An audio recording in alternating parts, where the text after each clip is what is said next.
Mr. Mayor, it is now 7 p.m. Thank you very much, Madam Clerk. Good evening, everybody, and welcome to this Monday night meeting, February 7th of the regular City Council. And now call this meeting to order. I'd like to ask everybody to please join me in the Pledge of Allegiance. I pledge allegiance to the flag of the United States of America and to the republic for which it stands, one nation, under God, indivisible, with liberty and justice for all. Thank you all. Please be seated. Okay. Madam Clerk, could you please read the roll call? Yes, Mr. Mayor. Councilmember Rodriguez. Here. Councilmember Goethals. We'll watch for his entry. Councilmember Lee. Here. Deputy Mayor Pappen. Here. Mayor Bonilla. Present. Thank you very much. Now I'm going to read the COVID health orders. Due to the health orders in place currently, we are holding meetings remotely. Information on how to provide public comment is explained at the bottom of each published agenda. When public comment is announced for the item you wish to comment on, use the raise your hand feature in Zoom, and you'll be called on at the appropriate time. If calling in by phone, please press *9 to raise your hand, and when called upon, press *6 to speak, to unmute and speak. These options are for public comment and will remain available until I close the public comment period for that specific item.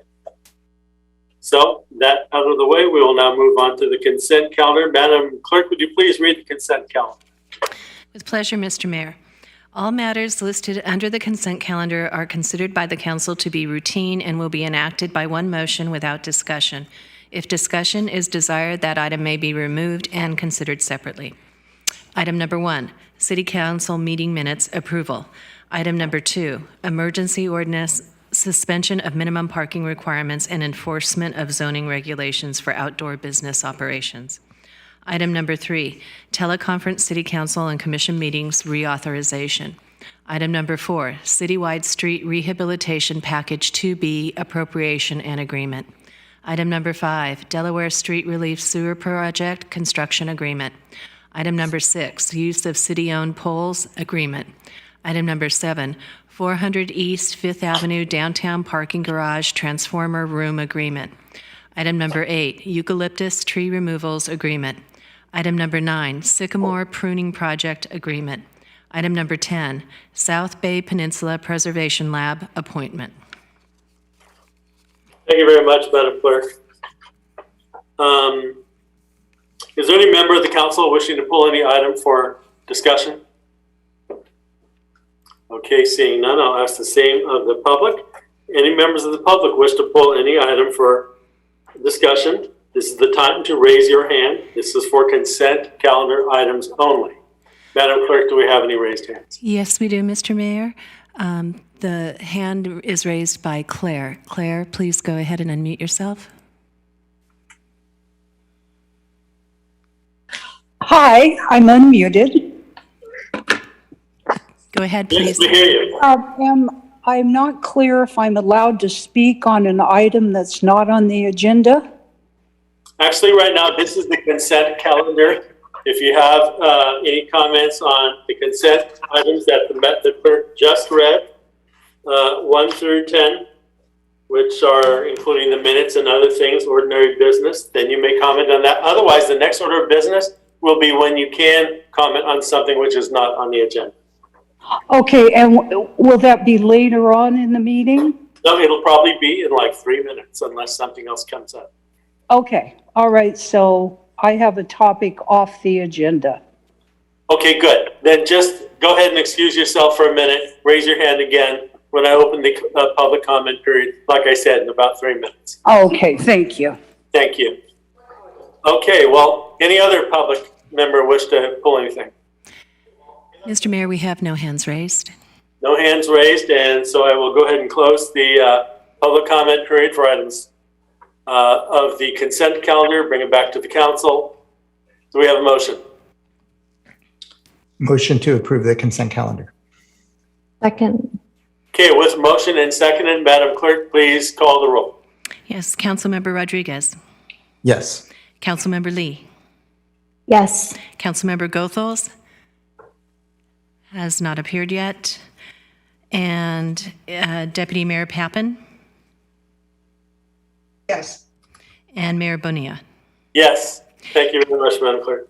Council. If I may quickly, Councilmember Goethals was part of the meeting earlier, and then he just left the meeting. So perhaps if you want to just give him one quick moment to see if he rejoins, I think that would be fine. It's up to you. And I've been texting him. Okay, good. Okay, let's have a very brief pause. If you've already texted him, Patrice, I'll go slow for a minute. The next item of business will be public comment for items which are not on tonight's agenda. And for that, I'd like to see, Madam Clerk, do we have any hands raised already?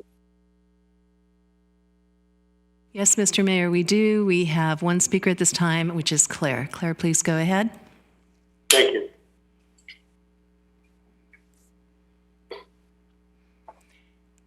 You may need to unmute yourself. Good. How about now? Can you hear me? Yes, we can. Okay, thank you. Hi, I'm Claire. I live in North Central. I know you folks have got a big decision upcoming about implementing the North Central Bike Lane project as it's currently defined. And as you know, the plan is to eliminate over 200 parking spaces in my neighborhood.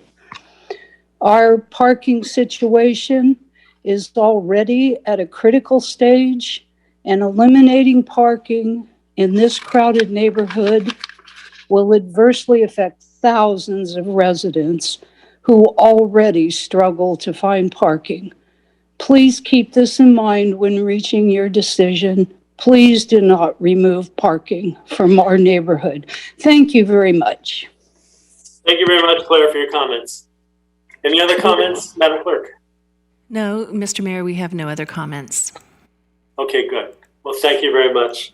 We will now move on to the next order of business, which is item 11, the COVID update from the city manager.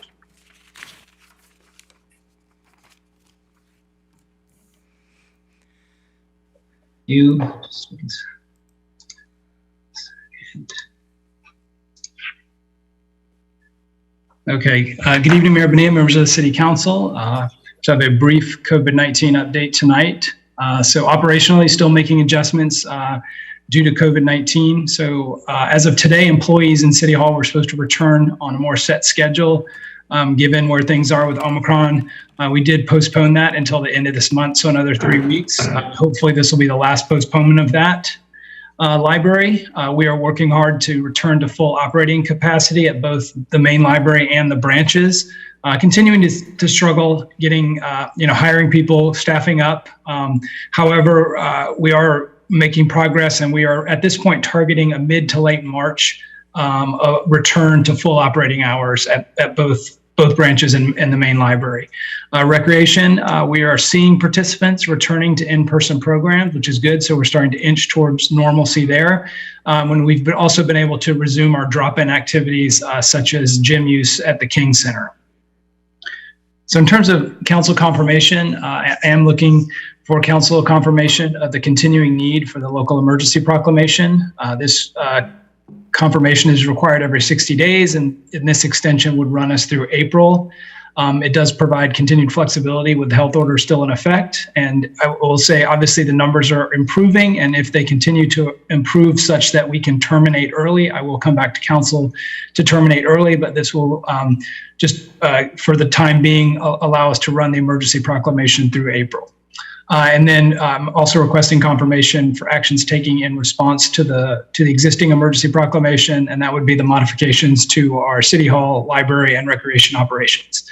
That concludes my presentation. I'm happy to take any questions. Thank you very much. Before we go to questions, Mr. City Attorney, does that require two separate actions to confirm? No, as with prior actions, you can simply adopt, one motion approving both. Thank you very much. Okay, council members? Any questions, comments, anything? No. So we'll go to the public for any comments. Mr. Mayor, I see no hands raised for this item. Thank you very much. And we'll close the public comment, bring it back to the council. If there are no other comments, the mayor would be looking for a motion and a second to confirm. So moved. I second. Okay, there we go. Motion and a second to confirm the city manager's COVID activities. So if we could please have a roll call, Madam Clerk. Yes. Councilmember Goethals? Yes. Councilmember Rodriguez? Yes. Councilmember Lee? Yes. Deputy Mayor Pappen? Yes. And Mayor Bonilla? Yes.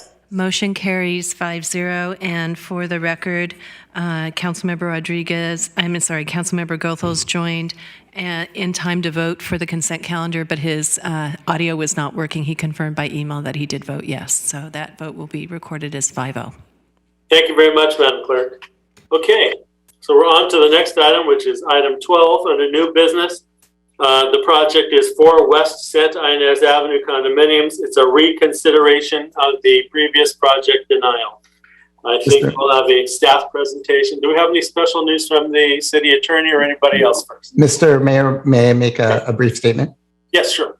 Thank you. Since this next item is going to be reconsidering a planning commission decision that was made in 2017, and since I was a member of that planning commission and part of the vote to deny the project, our city attorney has recommended that I recuse myself from this hearing, and I agree with that recommendation. So I'm going to be logging off and returning after this item. Thank you. Thank you very much, Councilmember Rodriguez. So do we have a presentation? Staff?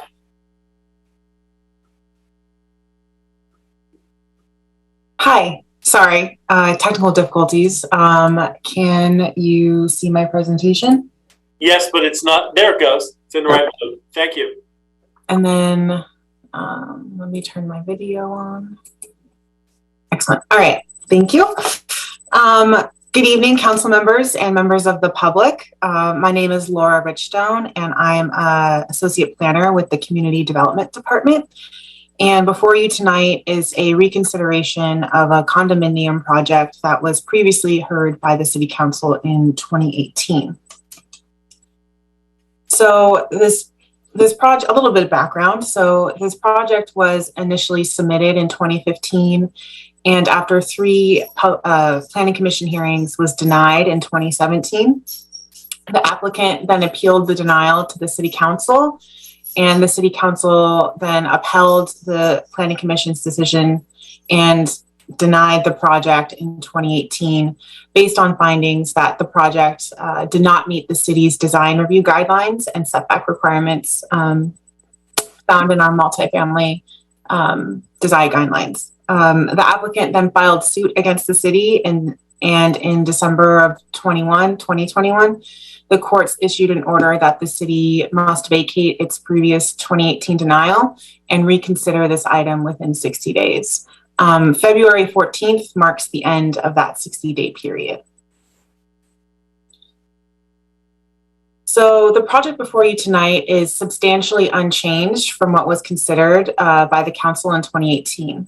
The applicant is proposing to demolish 2 existing single-family residences, merge 2 properties into one, and remove 22 trees to construct a new 4-story, 15,322 square foot, 10-unit residential condo building, and an associated 23-space underground parking garage. And that garage will include a 17-space mechanical puzzle lift parking system.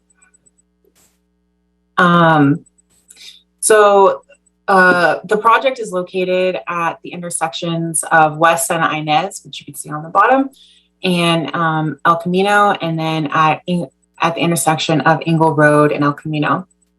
The property has 3 street frontages along West Santa Inez, El Camino, and Ingle Road. and is zoned it's zoned for density residential development. Uses adjacent to the site consist of high density residential buildings to the east and south, and more single family development to the north and west. So entitlements required. The proposed project requires a site plan and architectural review for review permit for the proposed structure and underground parking garage. It requires a site development planning application for the proposed removal of 22 trees and a vesting tentative map to merge the two existing parcels into one parcel and create 10 units for individual sale. And it also requires a infill development categorical CEQA exemption determination. So a little regulatory background. This project is subject to the Housing Accountability Act, otherwise known as the HAA. The HAA limits a local jurisdiction's ability to deny, reduce the density of, or render a housing project infeasible, regardless of if that project is market rate or affordable, if objective standards are met. Local jurisdictions can only deny an HAA project if certain findings related to adverse impacts to codified objective health or safety standards are met, and if those impacts cannot be mitigated. As mentioned on the previous slide, the project includes a vesting tentative map. And per the Subdivision Map Act, vesting tentative maps are vested to local ordinances, standards, and policies that were in effect when the project was deemed complete, as opposed to the current standards now. This particular application is vested to the city's 2017 standards and regulations when it was deemed complete. So getting into the project's conformance with local regulations. As mentioned, the project site is zoned R4. It has a land use designation of high density multifamily. And the project proposes an FAR of 0.97, where 1.5 is the maximum, 15-foot setbacks where 15 feet is required, and has varying plate heights between 30 and 38 feet, where 45 feet is the maximum permitted. So regarding parking, the project provides a total of 23 on-site vehicle parking spaces, where 21 spaces are required, and 19 bicycle parking spaces, where 14 are required. Both the vehicle and bicycle parking spaces are located in an underground parking garage that is accessed from West Santa Ynez. As previously proposed in the original application in 2015, 17 of the 21 required vehicle parking spaces will be provided in a mechanical lift parking system. The original puzzle lift vendor, City Lift, is no longer in business, and the applicant is currently looking for a new vendor to provide a system that substantially matches the size and configuration of the originally proposed puzzle lift system. And because this project is vested to 2017 city standards, but can voluntarily elect to conform with current standards, a condition of approval has been added requiring that any proposed mechanical parking system either conform with our 2017 parking standards or with the city's newly adopted parking standards that now include objective and performance standards for mechanical and automated parking systems. So to accommodate the proposed development, as I mentioned before, 22 trees are proposed for removal, and this includes 5 heritage trees. A total of 28 replacement trees will be planted, and these replacement trees include 16 trees on site, 24-inch box sized, and then 12 street trees, 36-inch box sized. And these street trees, there would be 4 on each street frontage, so 4 along West Santa Ynez, 4 along El Camino, and 4 along Ingle Road. Due to the site constraints, the remainder of required tree replantings would be satisfied by payment of in lieu fees as required by the conditions of approval, and in accordance with the city's tree removal regulations. In addition, the applicant is also providing voluntary tree protection for an adjacent heritage redwood tree during the demolition and construction of the proposed project. Regarding the architectural style of, regarding the architectural style of the building, the structure, which you can see here and which I'll also show in some subsequent slides, has a blend of traditional and craftsman elements, and utilizes vertical board and batten siding, stucco, and a composition sloped roof form. All elevations on the structure provide articulation, and the fourth floor is stepped back from the lower floors and built within the roof form, the main roof form of the structure, to reduce the building's apparent mass and bulk. Proposed balconies are located to the north and south sides of the structure, away from the immediately adjacent single-family residences to preserve their privacy. So this project was reviewed by Larry Cannon, who's the city's third-party design review consultant, for consistency with the city's multifamily design review guidelines and our general plan design element. In his review, Mr. Cannon recommended that the project eliminate the trellises on the top floor, provide more vertical elements in the column design, and more color differentiation between the columns and the balconies.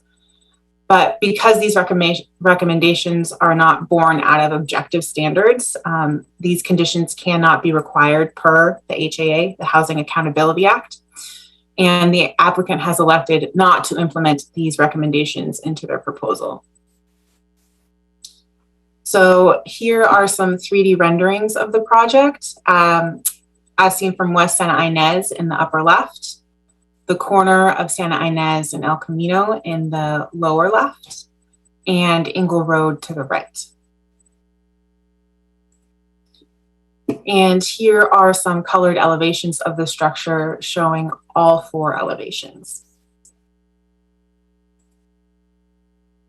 So several public comments were received after the agenda report was published. These comments were distributed to the City Council earlier today.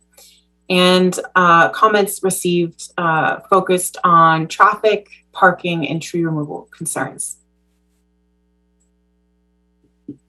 Regarding the project's impact to the environment, staff believes that the project is categorically exempt from further secret review as an infill development project. In conclusion, staff recommends that the City Council adopt a resolution vacating its 2018 decision and approve a CEQA categorical infill development exemption for the project based on the findings and conditions of approval, and approve a site plan and architectural review permit, site development planning application, and vesting tentative map for the proposed new 10-unit condo building. Thank you. That concludes my presentation. I am, of course, available for any questions you may have. And in addition, the applicant, John Matthews and John Lucchese, are here to answer any questions you have as well. Thank you. Thank you very much, Ms. Ridgestone. So I want to bring it back to the council for questions, clarifications. Do we have any? Okay, seeing none, then I think we'll move on to the public comment. Would that be am I allowed to make a presentation right now? Yes. I think that, Madam Clerk, the script seems to indicate otherwise.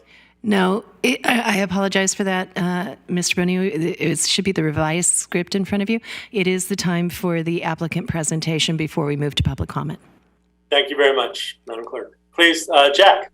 Thank you. Thank you very much. We're very pleased to return to the council for reconsideration of this project. This project meets all the objective design standards of the city of San Mateo and provides 10 new condominium apartments to help address the acute housing crisis we have in our city. It is designed to be compatible with its neighbors, by the extensive articulation of the exterior and its modest height.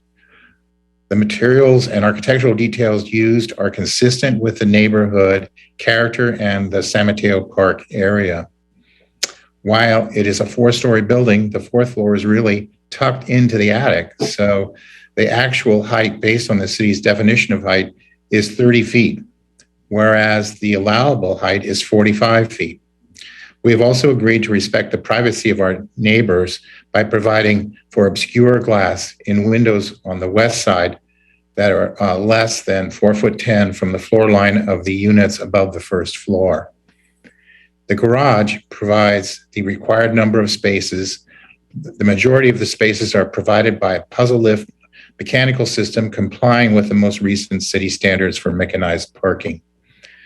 This system is capable of providing charging stations for electric vehicles. We believe this project will be an excellent addition to the streetscape of El Camino Real and a good neighbor to the single-family homes on Engle Road. Access for the garage parking is from Santa Ynez, and the front door is on El Camino Real. So there's really very minimal impact on Engle Road. We urge the council to approve this project and are available for questions from the council. We request the opportunity to respond to comments by the public when appropriate. Thank you. Thank you very much, Mr. Matthews. Now I bring it back to the council. Questions, clarifications?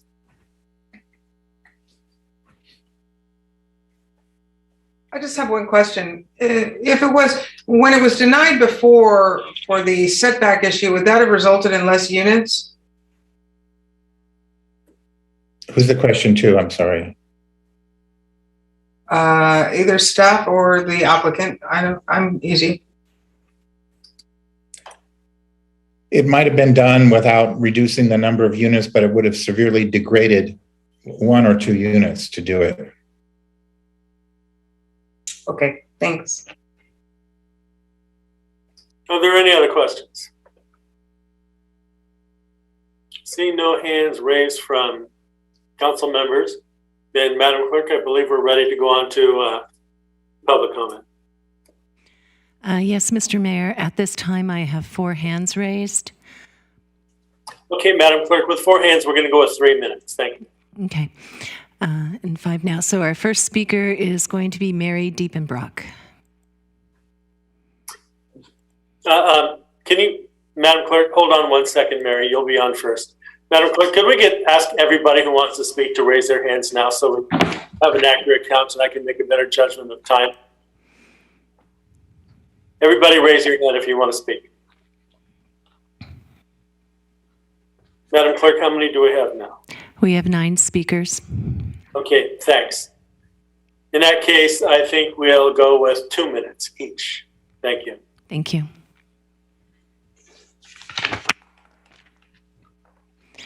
Mary, go ahead, please. May I add my husband? He'd like to speak. We're just on the same device. Of course. Thank you. So good evening, and thank you very much for the thoughtful denial that you had already voted on. It was well researched. It was thoughtful. Many of you came and walked the site, spoke to your constituents, and made your decisions based on facts. Local government is really a beautiful thing. As my neighborhood has, or my neighbors, I'm the first speaker. Well, we're not against, we're not seeking to block any multifamily housing from this property. But I'm deeply concerned about the implications of the density of this project and that it will have on my little street, Engle Road. And it very much will be impacted, unlike what Mr. Matthews stated, because the back door, which most people will utilize, is on Engle. No one, I live on the street, no one will enter through El Camino. But got to get back to my minute. Okay. The planner who was assigned this project in 2017, Lily Lim, wrote in an email to Councilwoman Pappen that, quote, the allowable density for this parcel is 10 units. However, they must also provide 21 parking stalls to achieve that number. If they propose traditional parking, they would only be able to have 5 units. They must get creative with parking to get the density. I'm all for creativity. Creativity spurs innovation. That's made our area wealthy, but it comes at a risk, and it is a risk that falls on my family and my neighborhood. Basically, because I'm running out of time, these lifts are not big enough. 6 feet, 11 inches is just absolutely not big enough. I measured all the cars on my street today, 8 different kinds, Camry, Civic, all sorts of cars. Only a Mini Cooper was large enough to open its doors within the lift. I can't believe I don't have enough time to actually present really solid information, but I've got great information. I measured cars all over this place today. They will not fit in these mechanized lifts. 6 feet, 11 inches won't fit a Camry. It won't fit a Honda. It won't fit a Honda Odyssey. You can't open the doors. You can't open the doors. What is it, a parking spot? I'm sorry, Mayor, you're repeating yourself now. Okay, well. Thank you very much. We'll go to the next speaker and maybe they can articulate those points. Thank you. Ms. Diepenbrock, did you want your husband to go ahead and get his 2 minutes at this time? Sure. Yeah. Just have him introduce himself. Yeah. Good evening, City Council members. I'm Mike Horgan. I live on Ingle as well. It is shocking, though, that Tony Gundog has the audacity to request for the ability to develop this property, as he's proven a track record of having complete disregard for the tenants who rent his homes and our city's housing code, which calls for basic health and safety standards. On March 16, 2011, the Community Improvement Commission held a hearing and found Tony's Ingle and Santa Ynez rental homes to be a public nuisance. For months, the city notified him of multiple health and safety violations. It took a court order and $8,000 in fines and fees to get these homes brought to code. The condominium of the Ingle home was so deplorable, or the condition was so deplorable, that even caught the attention of the San Mateo Daily Journal. It was a front page story, including a picture titled, and I quote, "Property is deemed to be a public nuisance." And as the lead line reads, quote, "A home on Ingle Road in El Camino was deemed to be a public nuisance after raw sewage bubbling up under the structure, and the yard prompted the tenant to complain to San Mateo Code Enforcement." That tenant, her name was Elizabeth Morgan, and she, along with her son, lived through this nightmare. So Mr. Gundog had only purchased the property 3 years prior and had signed a lease agreement with a mother and son, but still chose knowingly to keep the home in such a condition. Oh, yeah, you're good. It took less than a year for him to incur the next code violation. He has accumulated at least 11 violations on his Ingle Road home since it was declared a public nuisance.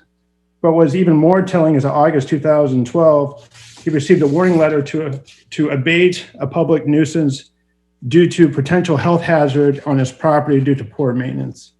In spring 2016, a new tenants moved into 4 Santa Ynez. Mr. Gundog's track record of running homes in unsafe conditions persisted. The backyard exterior staircase was literally falling apart, posing a fire hazard. Similarly, the stairs leading to their cellar were a clear violation and possibly still are. I included pictures of both sets. Yeah. Eventually, at the insistence of new tenants, the backyard exterior steps were replaced. But it's worth noting that there was a family with 2 small children who resided on this home previously with steps that pose a major safety hazard. If I may, through the mayor, I set the wrong timer, and so the 2 minutes are up now. I apologize. Thank you very much. And thank you very much, Mr. Corrigan, for your comments. We'll go to the next speaker. Okay, the next speaker is Craig Jory. Hi, my name is Craig Jory. I live on Poplar Avenue, just adjacent to this development. And I am joining my neighbors in expressing our appreciation for the city council members that work hard and listen to their constituents. We appreciate you and appreciate the fact that you are listening to us tonight. I want to just express my concern for the public safety implications of this development. It is too big of a development to fit in this lot.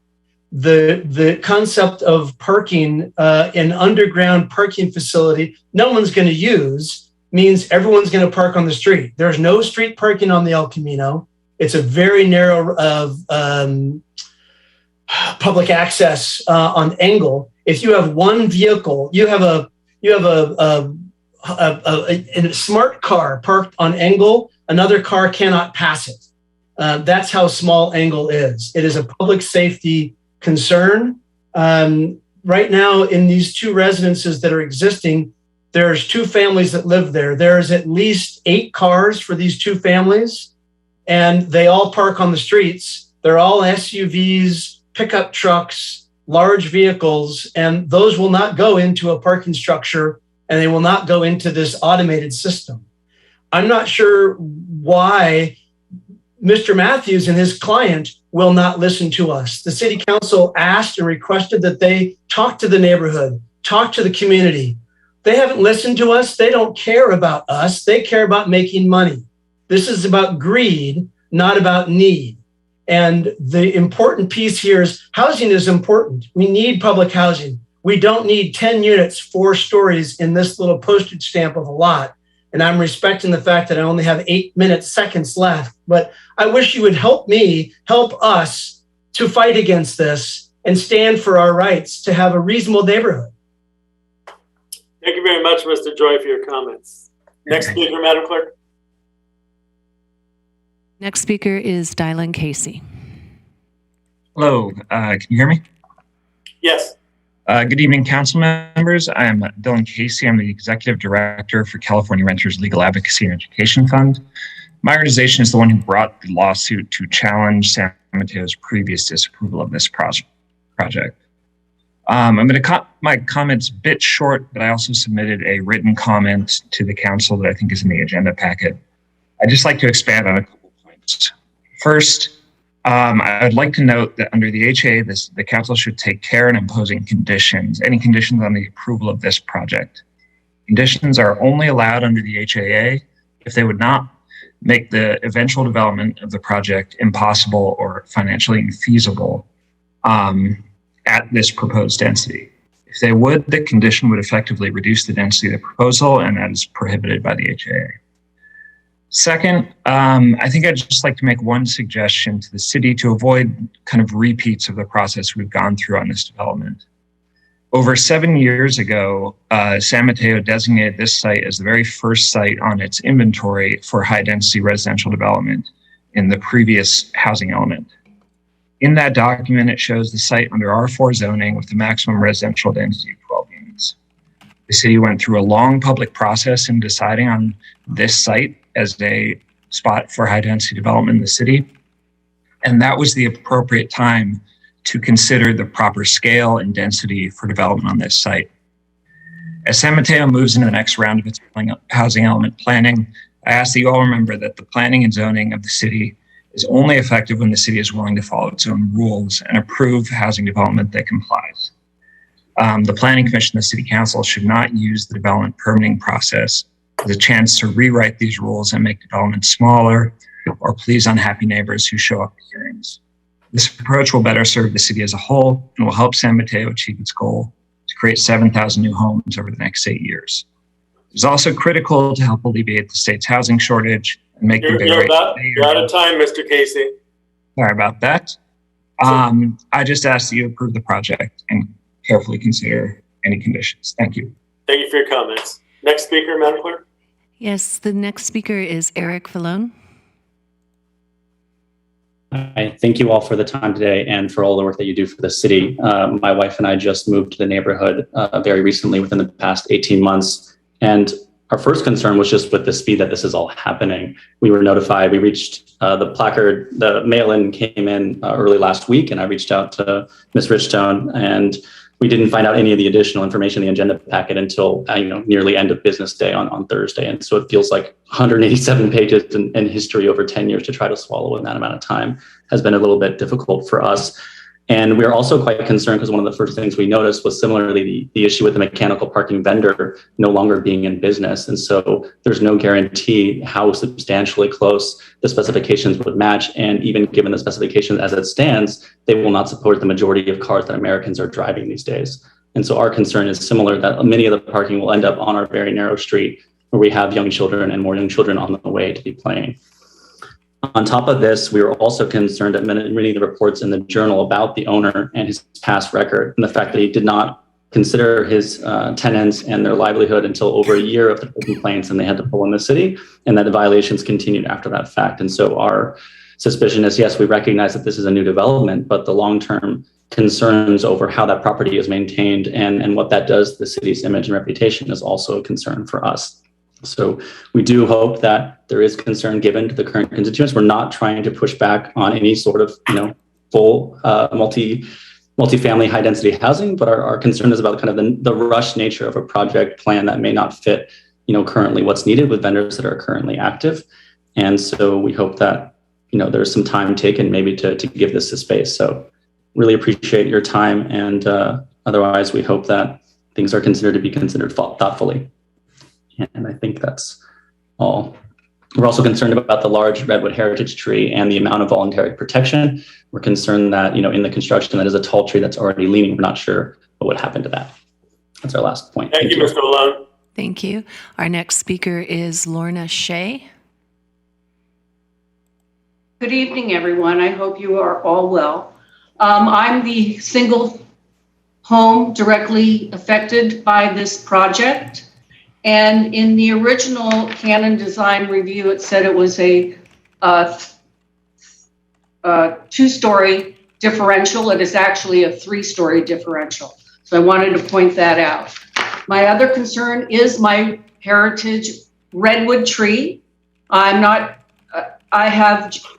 Before I moved here, I owned a home in Burlingame, and one of the trees died during the construction, after the construction. And I want to know what their voluntary issue is to save my tree. My fear is that after construction, the tree dies a long, slow death and goes into my house and ruins my house. I'm also questioning why we need housing. There are over 3,000 vacancies in San Mateo County, apartments and rentals. There's thousands being built. If you drive from South San Francisco to Menlo Park, you see nothing but vacancy signs. So and the traffic is horrific on the peninsula, as we all know. So I really thank you for listening. Thank you. Our next speaker is Brian McCaig. Good evening. Can you hear me? Yes, Ken. I'm here with my wife, Eileen, and thank you for giving this opportunity. First of all, I'd like to thank all of our neighbors on Engle and Santa Ynez over the years for sticking together and fighting this project. I'd also like to thank Joe Goethals and Eric Rodriguez, who I know is not present now, and Diane Pappen for seeing our way. I want to, over the years, we've tried to meet with this Mr. Gondogdu. He's arrogant. Never once did he ever want to sit down with us and talk about it. How could we improve this thing? What would be satisfactory for both sides? Never did it. I want to address Jack Matthews, former city councilman who actually opposed this project years ago. Opposed it, right? But miraculously, he goes off the council and he is hired by the builder. And as for the architect for this project, so that says a lot about him. I also want to make a comment about Jack Matthews saying that it is compatible with our homes from 1920s, 12 houses on Engle, and it's not. Whatever this thing is does not belong on El Camino. It's ugly. It doesn't need to be 4 stories. I'll address the puzzle parking now. People with puzzle parkings will take their cars out and they'll put them out on the road because whoever leaves will not want to put their car back in a mechanical device. And also, Mr. Gondogdu made some previous comments that when he displaces these tenants, which are numerous, which are good neighbors, he would pay for them to be relocated. So I want the city council or him to hold his word. And now my wife, Eileen, is going to say something. Yes, good evening. I'm just reiterating some of the safety issues. As it is, as Craig Jory mentioned, Engle is a very small street Fire trucks have a difficult time coming up or down Ingle if there are parked cars on both sides. There is no room for other vehicles to pass. When large trucks are on the street, emergency vehicles, Amazon, UPS, garbage trucks, etc. And also safety hazard along El Camino with no visibility for pedestrians rounding the corner of Santa Ynez and El Camino. There have been numerous accidents at the corner of El Camino and West Santa Ynez, and also West Poplar and El Camino. They are very dangerous intersections. El Camino traffic will be gridlocked if residents have a problem getting into this parking structure. What will happen to traffic on El Camino and the veining streets of San Mateo Park whilst this beast is being constructed is another question. There is already gridlock on El Camino at this point without any obstructions. And I'm questioning, where is the staging area for construction if this should go forward? Because you can't block Ingle at all with construction trucks because we will have no passage on this road. Thank you. Thank you very much. Thank you. Our next speaker is Martin Wiggins. Hi, good evening, Council. Thanks for hearing my comment. Just calling in favor of housing. I wasn't paying attention to housing in San Mateo when this project was proposed, but this project has put the city on the map statewide, and something that people aren't talking about tonight is just how much attention has been paid to housing approvals and how much will be paid attention to housing approvals across the state because of the legal precedent that's been set by this project. So while I take a lot of humor, dark humor, and embarrassment from some of the comments that have been made, I trust that the council will make the right decision for the city to welcome new neighbors. Thanks very much. Thank you very much. Thank you. The next speaker is Jordan Grimes. Yes, good evening, Council. Honorable Mayor, my name is Jordan Grimes. I'm a San Mateo resident and lead member of housing advocacy group Peninsula for Everyone. I'm here, as I was 4 years ago, to urge you to approve this project. What we're ultimately talking about here is a housing project that is a mere 10 units and 3 to 4 stories. This is hardly high-density housing. This project is not a beast, as someone just commented. There are multiple buildings on El Camino Real across the street and nearby that already exist and have existed here for decades. The project is fully compatible with the neighborhood, regardless of whether you think it is or not. Thus, I want to encourage council not to incur further legal fees or spend additional time on this or incur additional ire from the state for once again violating housing laws, and urge the council to move forward with this Housing Accountability Act compliant project. Thanks so much for your time, as always. Thank you. Our next speaker is Jerry Wentworth. Thank you. First of all, I'd like to acknowledge Council members Papp and Rodriguez and Mr. Goethals for all the work, the attention to this project that you paid attention to. You actually came to the site. We had coffee klatches. You listened, you went home and you did your due diligence. You discussed this thoroughly with the Planning Commission and you supported us. I know Mayor Bonilla, you were not for us, and I understand the reason for the context of your vote. Before I move on, who am I? I'm a 71-year-old. My wife is close to my age, but I dare not say how old. We live in a house that'll celebrate 100 years this year. And this is our 20th year. We are the 4th owners in the last 100 years. We moved here because of the charm and the wonderfulness of the West Santa Ynez Engle Road area. And unfortunately, over the last 10 years, it's gone to hell in a handbasket with traffic, et cetera. For all of the things that Mr. Dylan Casey has to say and the subliminal threat that I just heard from Mr. Wiggins, what is happening is that 4 Hispanic families are going to be thrown out. One is a medical aide for San Mateo County Hospital. The other, her husband, is a plumber. They're both going to have to move east to the valleys so they can afford this. I applaud the council. You have been given a horrible task, and you have had basically your opinion stepped on. The judges, the commission in Sacramento, Mr. Dillon, Mr. Wiggins have not spent one night in our neighborhood to see what it is like. And I am very discouraged. I hope you impose whatever financial things you can. Thank you, Mr. Wentworth. Mr. Mayor, we have no other speakers. Thank you very much, Madam Clerk. In that case, I bring it back to the council. I close the public comment period, and it's open to council members.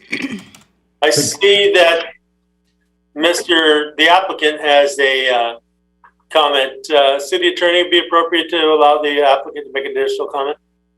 I think it's fine for the applicant to have a brief rebuttal period. Thank you. I'm not here to argue with people about their points, but just to point out facts as I know them. The first speaker said that there were multiple units that would have access directly to their units off of Ingle Road. There's only 3 out of the 10 that's true. And that is consistent with the multifamily design guidelines that the city would like to have met, which is to have porches facing the street, eyes on the street, which makes the street safer and more friendly. Also, we are going to be fully compliant with the new standards that the city put together on mechanized parking, which anticipate a variety of vehicles and the dimensions for clearances for access and overhead clearance, as well as side to side, have been carefully considered by staff, as I'm sure they'll testify to. So that's really all I have to say. Thank you very much. Thank you very much. Back to council now.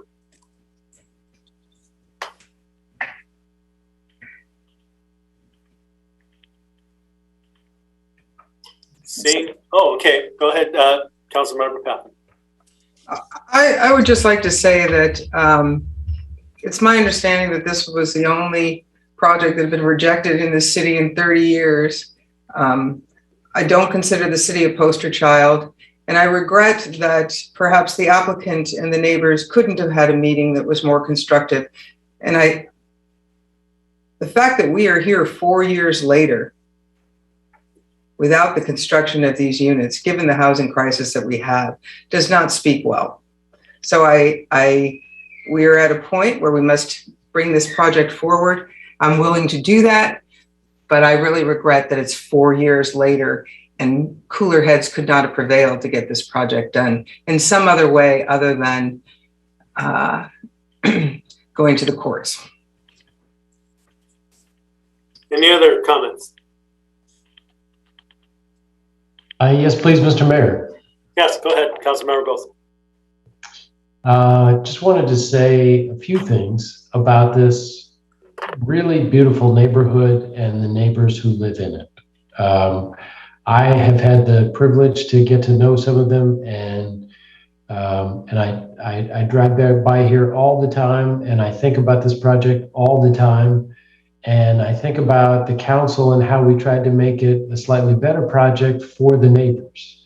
And I also thought about the interaction between the state housing mandates, the state requirements, the state taking away some of our local control.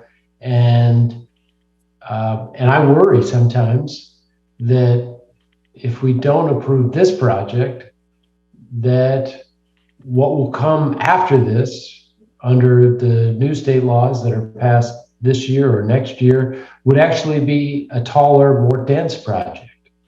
And I would not want to do that to this very lovely neighborhood and all of these amazing people. Now, I know that we have staff who are going to make sure that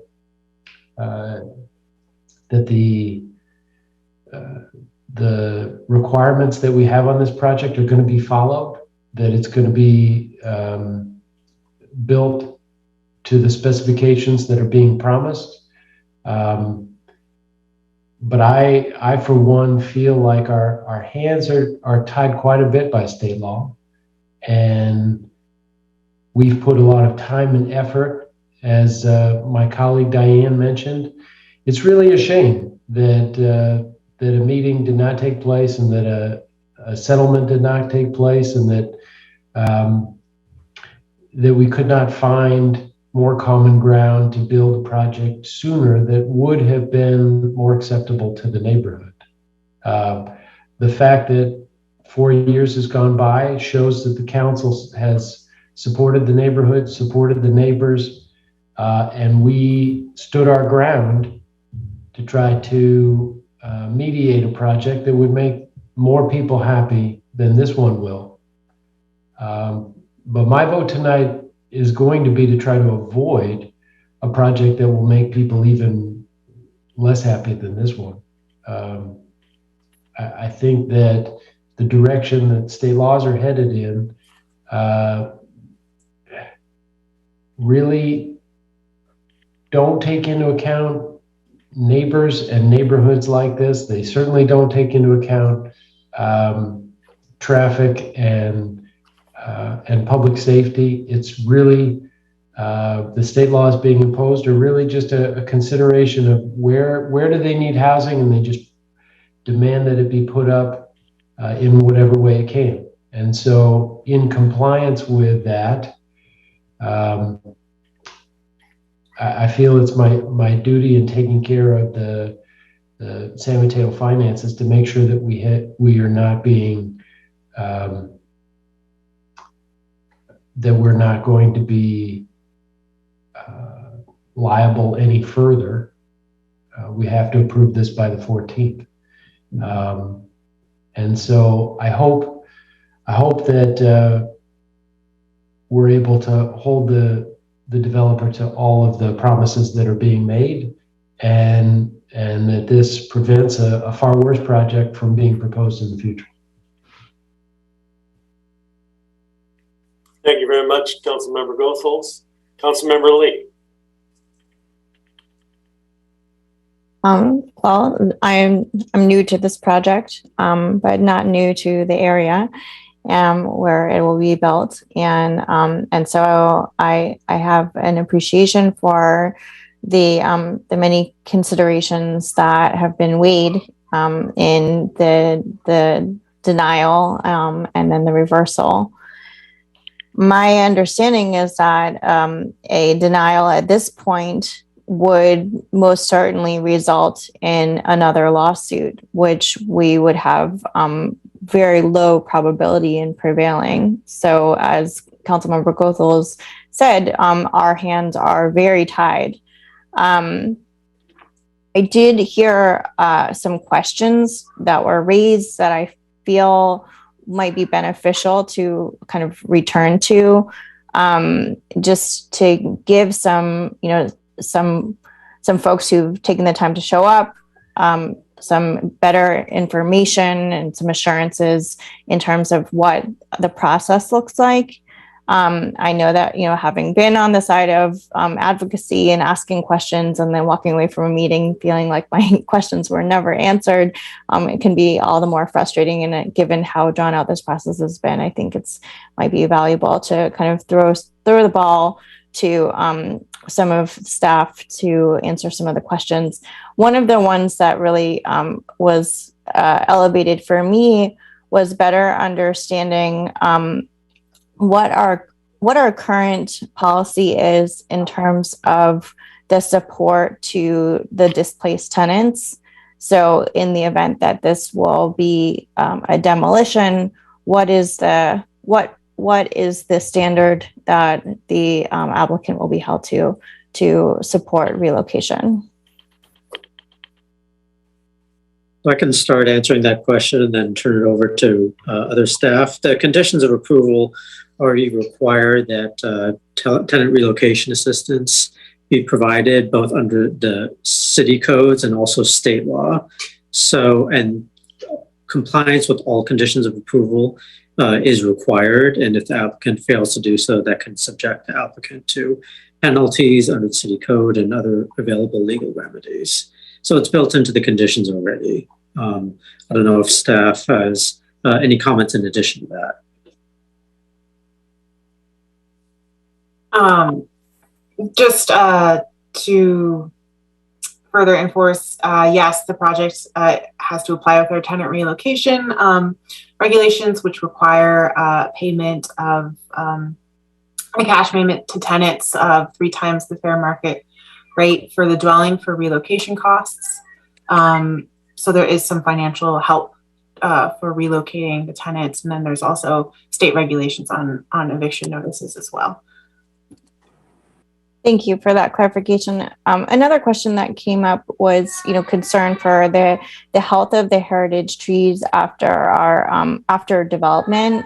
And as a city, and I have a former Parks and Rec commissioner, I have a high esteem for our precious heritage trees. And I was wondering if we could speak to how the city goes through tree inspections after the full project is completed, and to ensure that the surrounding environment is unharmed.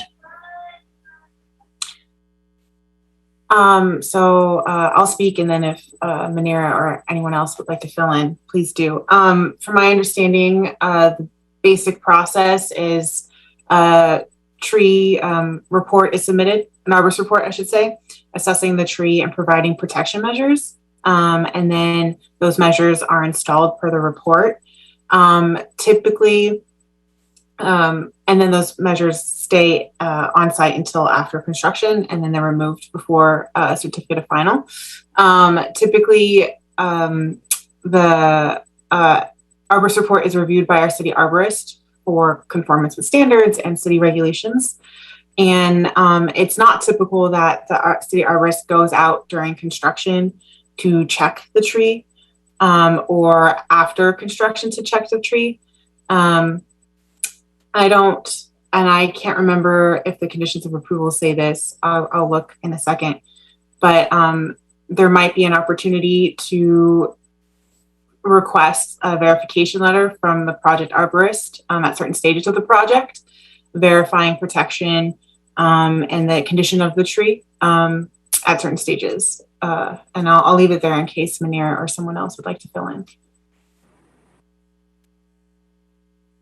Evening, council members. Manira Sandhi, planning manager.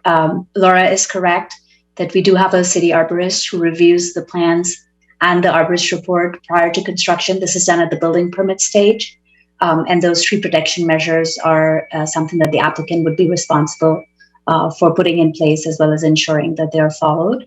I'm trying to pull up the condition as well to see if currently there is any check at the end of the construction process to see that the tree has remained healthy throughout. And Laura, perhaps if you get to it sooner, you could speak to that. But that's something certainly, if the applicant agrees to, could be considered by the council. Again, as Laura had pointed out during the presentation, this is something that the applicant is proposing to do.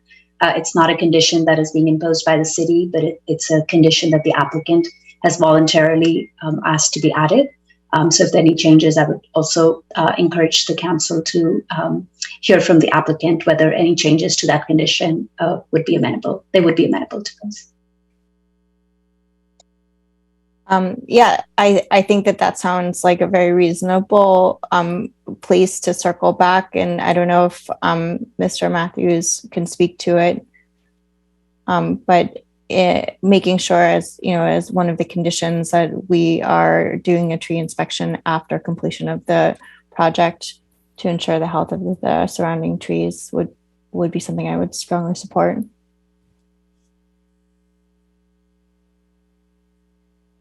And then jumping in, I did a quick search of the conditions, and the condition right now states that an arborist letter and photos will be submitted prior to issuance of the building permit, but not after construction.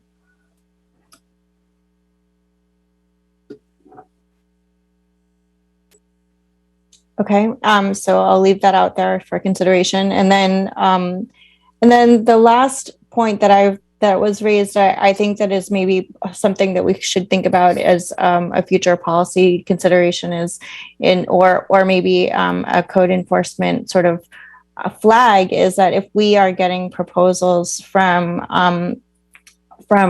landowners that have repeated patterns of code violations, particularly health and safety code violations, that maybe there's an added level of scrutiny that is applied in terms of inspections to the property, or some kind of higher level of accountability or oversight. I don't believe that we have any foundation to deny a project based on previous code violations, even in the case of health and safety. However, from an administrative process perspective, maybe that is an area where we could look at some improvements. I'll just briefly add to your point, Councilmember Lee. You're correct that what you're looking at now is this particular application, whether it complies with all objective standards and the other information that was mentioned in the staff presentation, not what this particular applicant may have done on another property or at these homes that are scheduled to be demolished. So I think if you were to look at a policy regarding how code enforcement is implemented, just citywide, without respect to this particular project, that is completely separate from what is before you tonight. And I appreciate you enforcing that distinction. And it's something that perhaps we can think about as we talk about and strengthening the red tag ordinance, folding it into some of our other policy objectives. But I understand that's not what's before us right now. Those are my questions, and for the record, I support approval. Thank you very much. Any other council members a second bite at the apple? Yes, please, Rick. Yeah, go ahead. Thank you so much. I wanted to welcome Manira. Manira, thank you so much for being here. It's great to have you. And I wanted to double check with our associate planner, Laura Richstone. Do the current conditions of approval include, the last time we spoke about this, we talked about how the parking on site was going to have to be utilized, and that if there was any concern about that, the neighborhood could form a residential permit program so that residents from this project could not park on Engel or West Santa Ynez. Is that one of the current conditions of approval that's in there, or can we add that as a condition of approval? That is not one of the conditions in this round. I don't. Maybe Prasanna can jump in on how a permit program would come to life. I don't know how we would require residents to not use public parking on the street, other than doing a permit program. But I don't know if that program would be born out of this, or just a separate program that would be instituted by the city in this area in general. Yeah, so it would be a separate program. It would not be any residential parking permit program would not be a condition of approval for this project. You wouldn't be able to, and it doesn't sound like that's what you were suggesting, Councilor Goethals, but when a development is proposed, certainly those residents cannot be prohibited from parking on the street. What's required by code is that certain parking be made available on site, and those requirements have been complied with in this instance. Now, separate and apart from that, if there is a desire policy-wise to look into residential permit parking more generally, that is separate from this specific project that's before the council. Does that answer your question? May not. I understand everything you just said, and what I wanted to add to that is that a condition of approval be added that residents in this project would not be allowed to get a residential parking permit to park on Angle. So I wouldn't recommend that because you would be singling out a particular development for and depriving them of the availability of something that may be available to other residents in the neighborhood. So I think what you have to look at is, does the project meet all objective standards? Does it meet general plan, zoning, objective design review? And if it does, as it does, then the council discretion is quite limited. And I understand that your condition is pretty narrow, and it's separate from the Housing Accountability Act. But I wouldn't recommend starting to add conditions to projects that indicate that the residents of a future development would not be able to avail themselves from a city program or service the same way as any other resident would in the neighborhood. In my mind, though, it is different in that we do this pretty much everywhere where there's a residential parking permit program. Places that have implemented an RPPP are close to significant parking generators, whether it's downtown or near Aragon High School or other places where an RPPP exists. There's a parking generator, and what I'm trying to guard against is the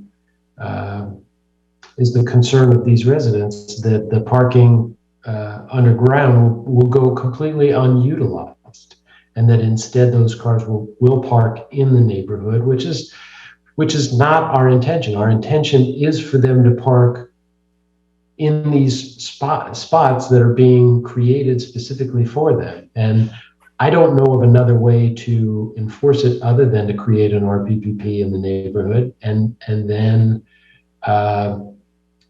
to not allow these residents to be in that RPPP. Otherwise, there's nothing that would require them to park underground.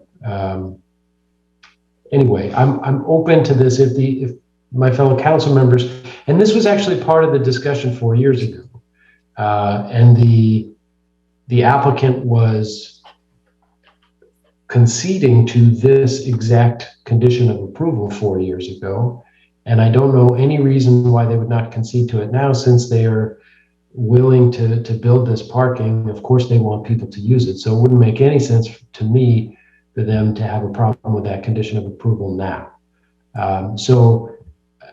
And we're going to have a conversation, the four of us, but I would support the tree conditions of approval that look at making sure the tree is healthy into the project and afterwards. I would support imposing the condition of approval that the spaces underground be at least the size and at least the number that is being proposed by the applicant tonight. And I would support that they will get utilized. And the only way to enforce that is to add a condition of approval that if this neighborhood creates an RPPP, that the residents who were building these spaces for would have to utilize these spaces and not park on the adjacent streets. So there's a few comments in response to that. One is that the conditions already require compliance with parking standards. And so the parking mechanism that is going to be utilized on site, if the council approves the project, would need to be consistent with those standards. And so there's that piece of it. Also, in terms of the residential parking permit program, that is a separate policy question, and perhaps Public Works, has some comment on that here. I believe they have some involvement with that program, but a residential parking permit program's creation should not be a condition of approval for a particular project, number one. And also, residential developments, as I understand it, planning can chime in as well are not really considered traffic generators. There are, in terms of the motivation to create a residential parking permit program, there are other institutional types of uses, like, for example, schools.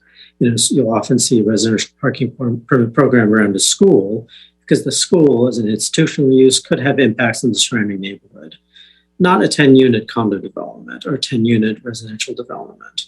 So, and in addition to that, whenever a parking requirement is included as condition of approval, even for, say, single-family homes, sometimes the parking spaces are used, sometimes, they're used for other purposes, but, the requirement is to comply with parking requirements set out by code. So I think going down a path of trying to prohibit residents from parking, not whether parking on the street or including as a condition a residential parking program, is something I would not recommend.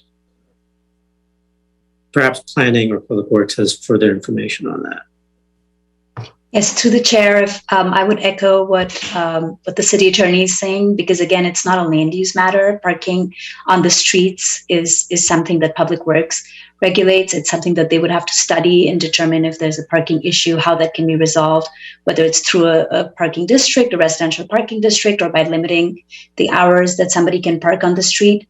In the course of reviewing this project, the council is beholden to looking at the codes and the standards that are in place.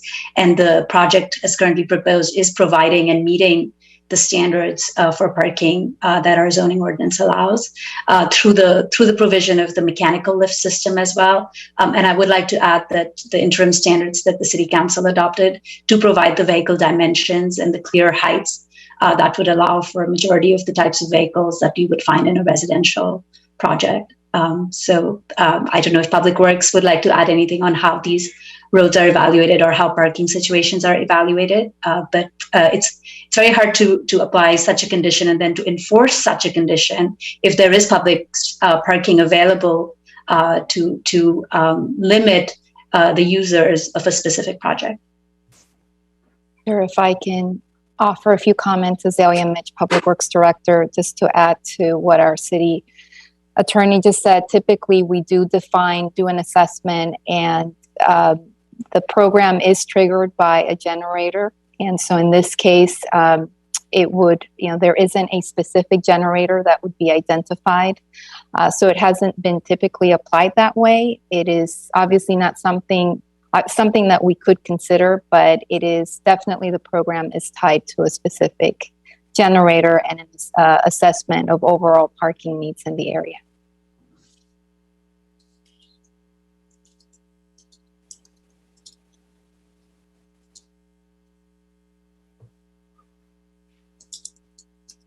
Those are all my questions and comments, Mr. Mayor. Thank you. Thank you very much, Joe. Moving on then, it's my opportunity now to make some comments. First, I would like to deal with a little housekeeping. I see that a member of the public has their hand raised. The public comment period has been closed. The council is now deliberating, and we'll be concluding this matter when we're done. Thank you very much. First, I want to address what I just heard, which is with regard to parking. A couple of observations there. I live in a neighborhood where we're pretty well parked up. And I have to say, if I can't park in front of my house, then I would like to park under my house. I would not like to park up the street in front of my neighbor's house and carry everything that I carry back and forth from my car, all the way from wherever it is that these other people live and I found a spot. So it just doesn't make sense to me that if there's no place to park in front of that building, you're going to drive into the garage. This is just my thinking, but I've heard a lot of conjecture tonight, and I just wanted to add that. I want to say that, of course, the residents of the neighborhood alluded to the fact that I was not one of the ones they wish to thank tonight.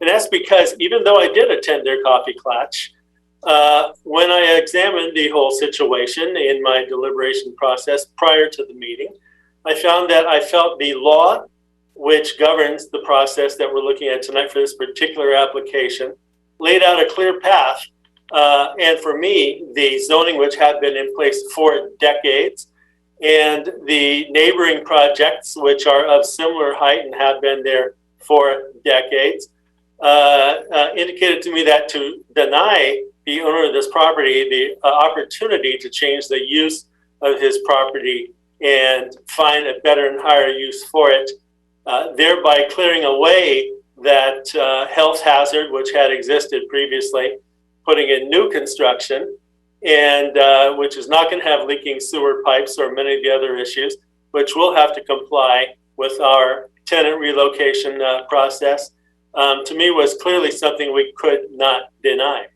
And that's why I voted the way I voted then. It's also why I'm going to vote the way that I vote tonight, which is to approve this project. Regrettably, here we are, after many, many dollars being poured down the drain. I do not wish to continue this process any farther. I do believe that the parking will be made usable by the tenants and that they will not want to park up the street or around the corner in front of their neighbors' houses.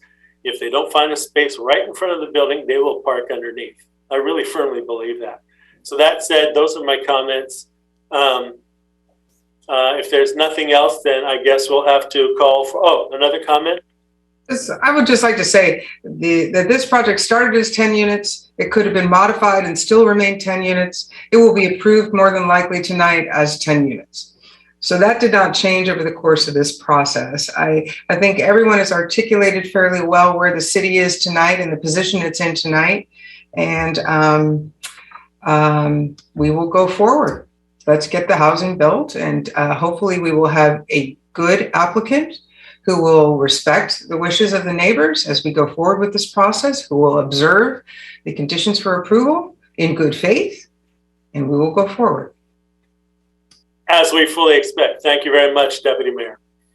And okay, with that, I think I would call for a motion. Okay, I'll make the motion to approve the project as submitted. Do we have a second? I wanted to ask about the just that very small additional inspection of the heritage trees after the construction is complete. If you want to change any of the conditions, then it's important to allow the applicant an opportunity to indicate whether they are agreeable to that change in the condition.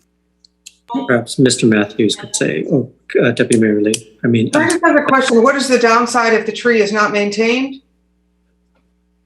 I think the neighbor indicated that she was afraid her tree would fall into ill health and possibly die. Right, and what is the penalty if in fact the tree is not maintained during construction? Not so much a financial penalty, but there would be a notice, an informational notice, and then if compliance isn't, met, then further notices, maybe a stop work if the tree isn't protected during construction. So let me step in here. I will personally tour this site on a regular basis and make sure that the tree protection is in place properly. And if it's out of place, then I will report that to our code enforcement department or our building inspector, whoever it is, and tell them they need to work with the construction to make sure the tree protection is maintained properly. I'll do that. Anybody who doesn't believe him is crazy. He's really going to do it. He will. Visit 4 job sites every morning around the downtown area. And I go beyond to other job sites all around the city, making sure storm drains are clear and flowing. And lots of other provisions covered under COAs are actually being maintained. I do that. And we appreciate it, Rick. No wonder you make more than we make. I can interject briefly. So the conditions of approval do require the applicant to provide a tree protection plan that will be implemented, with the consent and approval of the adjacent property owner for the large redwood tree on the neighboring property. So, that a tree protection plan will require rather the maintenance of tree protection measures during construction, and then it would only be removed prior to the finalizing of the building permit. prior to building permit final, rather. So I think there's a process to make sure that those protection measures will be in place during construction. And again, if the condition of approval is not observed during construction, then it will be subject to code enforcement measures. If I could just add one other thing. Sure, go ahead. CDD Director. There is a second condition of approval related to trees in the arborist report contained in your packet, and it's condition of approval number 70, which also requires that the project arborist complete inspections on an as-needed basis during the construction period and submit a monthly report to the city. And so we would be monitoring that monthly report. It would be reviewed by our arborist. And if we saw something that was out of compliance, or if there was some concern about the trees on site, we would have a process in place to then stop and take a look at it and reevaluate it and see what we might need to do moving forward. And so we do have that built in as well. Thank you very much, Director Horsberger. So now do we have a second? Mr. Mayor, I'm sorry for interrupting, but Mr. Matthews has his hand up, and I think that our city attorney wanted us to check and see if the applicant was willing to submit to the standard. And after he makes his comment, I'll give you your second. Okay. Go ahead, Mr. Matthews. Okay, as I understand it, there was a request of an addition to the conditions of approval that basically says that the trees that need to be protected throughout the project will be examined by the arborist at the end of the project to make sure that they've been protected appropriately and assess the health of the trees. Is that more or less correct? We have no objection. Okay. With that condition of approval, Mr. Mayor, I give you your second. Thank you very much. We have a motion, which I made, and a second from Council Member Goethals. We have the city attorney with his hand raised. Just as a procedural matter, so do I understand your motion, Mr. Mayor, to include the revision to that condition of approval? Yes, as amended with the condition of approval, yes. Thank you. And seconded as such. Okay, good. Thank Madam Clerk, roll call, please. Mayor Bonilla. Yes. Councilmember Goethals. Yes. Councilmember Lee. Yes. Deputy Mayor Pappen. Yes. Motion carries 4-1 as amended. Thank you. Thank you very much. Okay. Mr. Mayor? Yes. I believe that would be a motion 4-0 with one recusal. Thank you very much. I apologize. That was just my shorthand. I do know that. Thank you very much. Okay, we're going to move on now, and we're going to end this. Before we adjourn a special joint meeting with the Planning Commission, are there any reports and announcements for the council this evening? Any reports and announcements?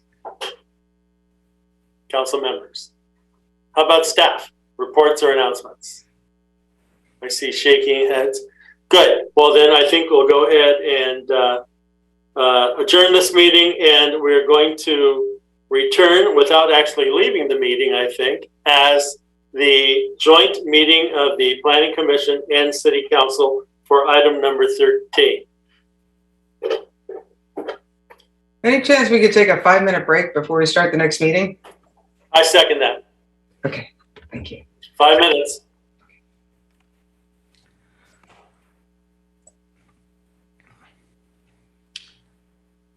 Fine, I guess I'll go take another break.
Mr. Mayor, it looks like you are all present again.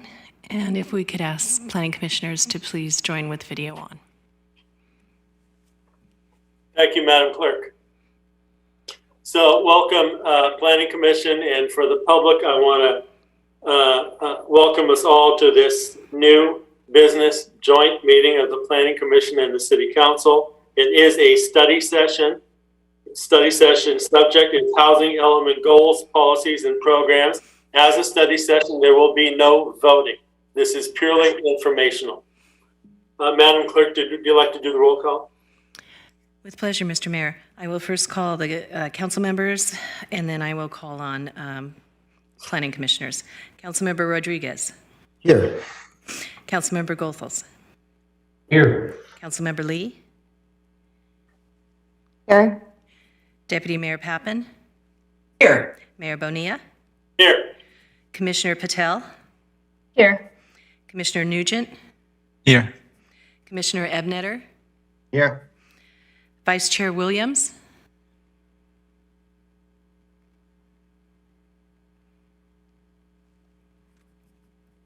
I'll keep an eye on the panelist list. And Chair Maldonado.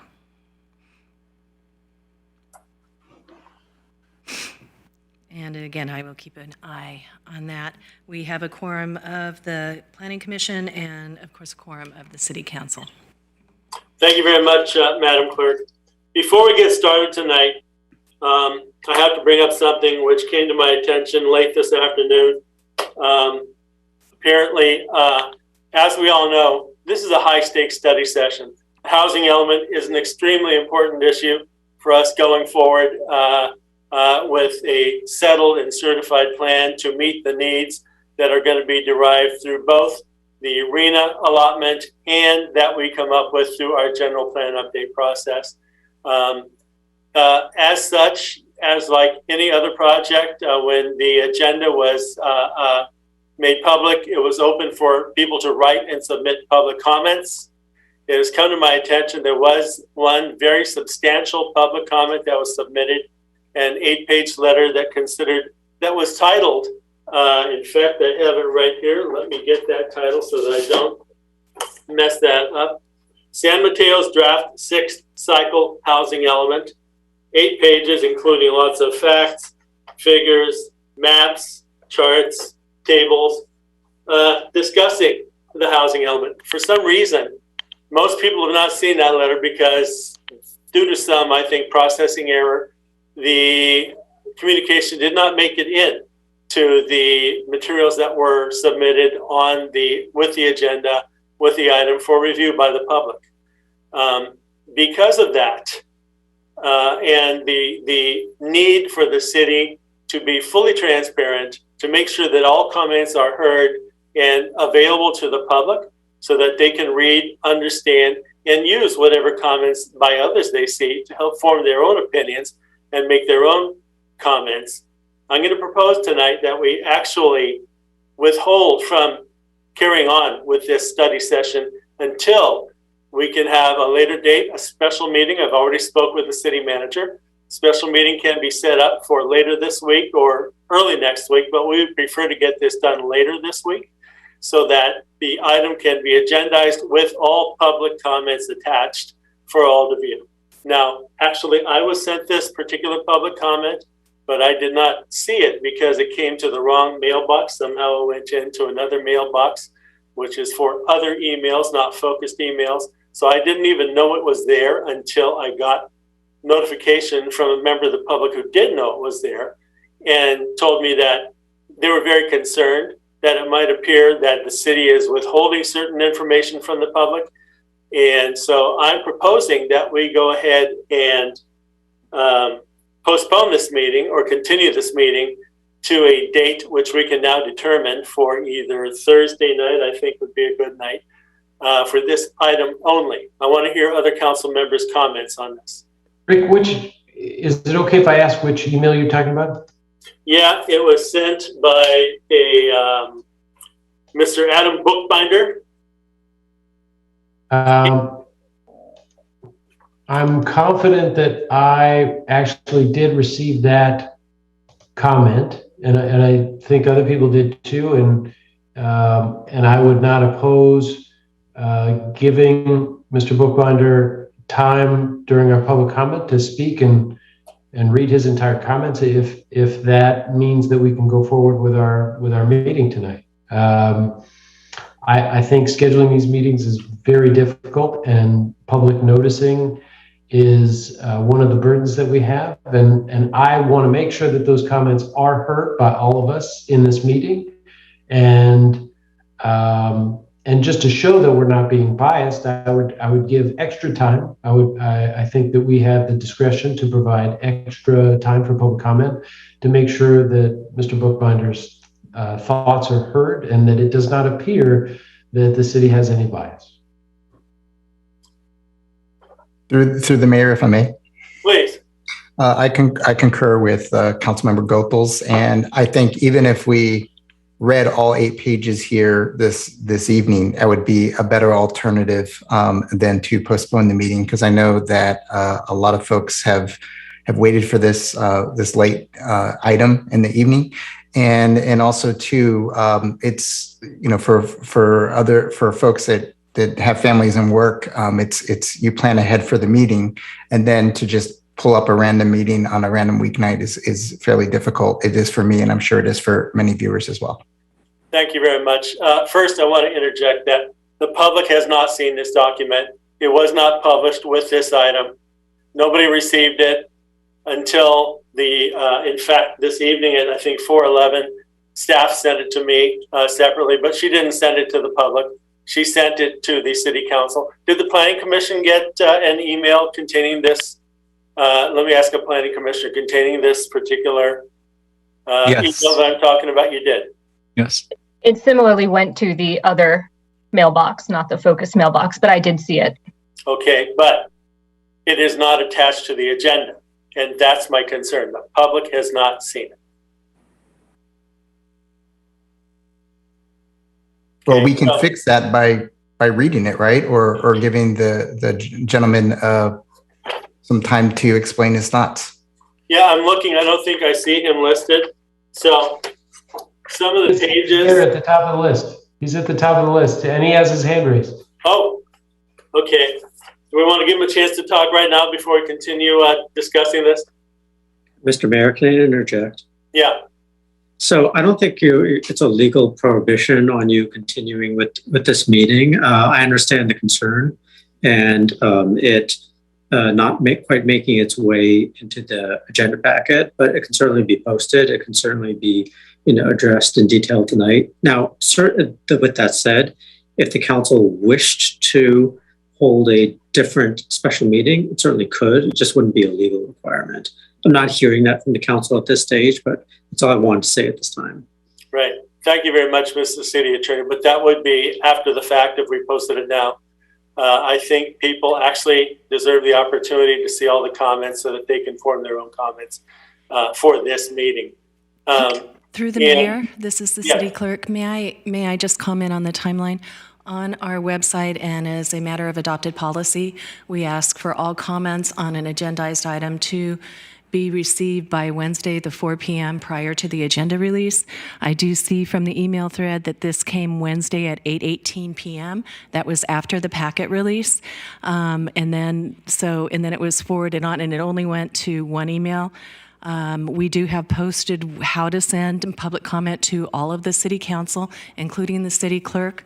So, it also states on our website that we do take all these comments and roll them up, and we make them available on the website with the post-meeting, the pre-meeting packet, which gets rolled up right before you meet for anything received between packet release and the meeting time, 4 o'clock on the day of the meeting, and then anything received during the meeting and after the meeting also gets posted on the city's website and is made part of the formal record.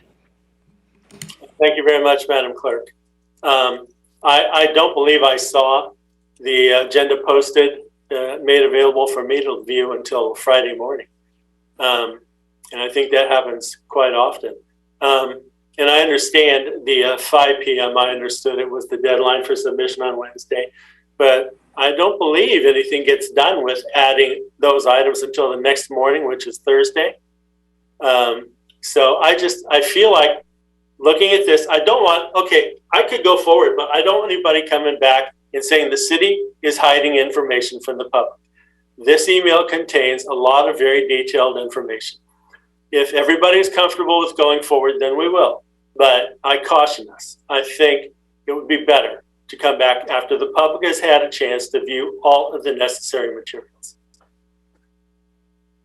If I may just add one thought is that I think it's also common that we do receive comments and comment letters after the agenda packets are published.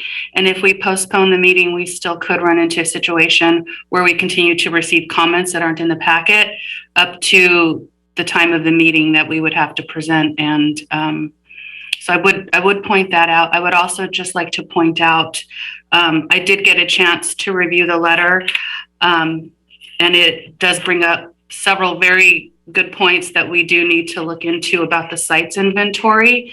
I would just make the one clarification that the purpose of the meeting tonight is to discuss the goals and the policies that would facilitate the production of housing, whereas the sites inventory that the author is commenting on is focused on the count of the sites that we have in the city that have the capacity. And so there are two primary parts of the housing element, but they are topically different. And so I would just like to make that distinction before you all make your decision on what to do with this item tonight.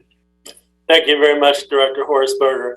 And actually, it wouldn't be a problem for me to give people an opportunity to add more comments between now and when the next meeting could possibly be. I think more comments is a better thing. So that said, I don't see the author raising his hand anymore to say anything. So I leave it up to you. Should we just have a straw poll to decide whether to go forward tonight or not? Mr. Mayor, I think you need a second if you're making a motion to continue, and I would not second that motion. If I may, Mr. Mayor, we're up against a very difficult time frame as it relates to the housing element.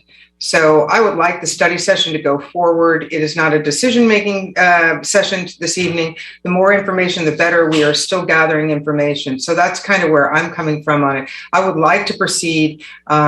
If there ends up to be where we must supplement this hearing at some other point, that's fine. But I'd like to get as far as we can get this evening.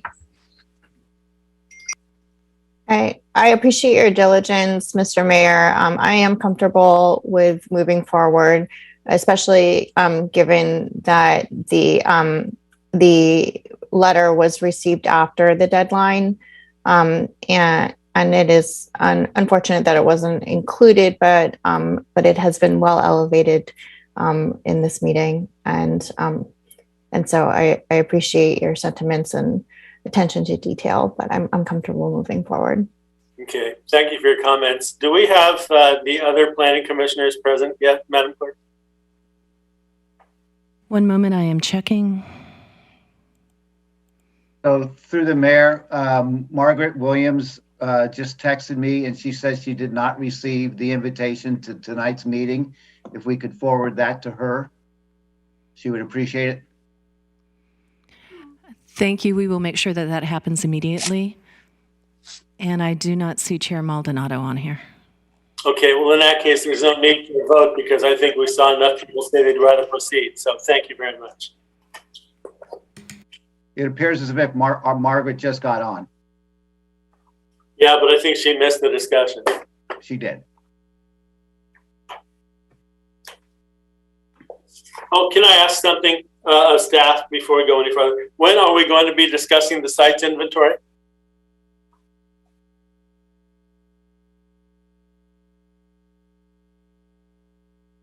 Good evening, Mayor. The sites inventory will be discussed as part of the draft housing element, which is anticipated for formal publication end of March and beginning of April. So we do have subsequent meetings scheduled where that conversation can take place. Okay, thank you. And I do see that the author of this email in question has his hand raised. Would it be a pleasure of the council and the commission to hear his comments on his letter before we proceed? I don't see nodding or shaking or anything. I see nodding, okay. Some nodding. But the rest of the heads are like the Christmas Island. Okay, Easter Island, there we go. Thank you. Okay, I think Mr. Bookbinder will have to wait until we have public comment. So thank you very much. Staff, may we proceed? Good evening, Mr. Mayor, members of the council and the Planning Commission. Zach Dahl, Deputy Director with Community Development. I'll be initiating this presentation. 1 second while I share my screen.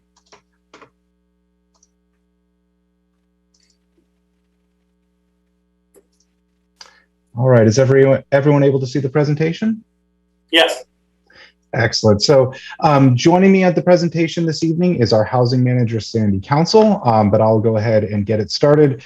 As we were noting, the topic of tonight's study session is our draft housing element, and specifically the goals, policies, and programs that will be going into that draft housing element.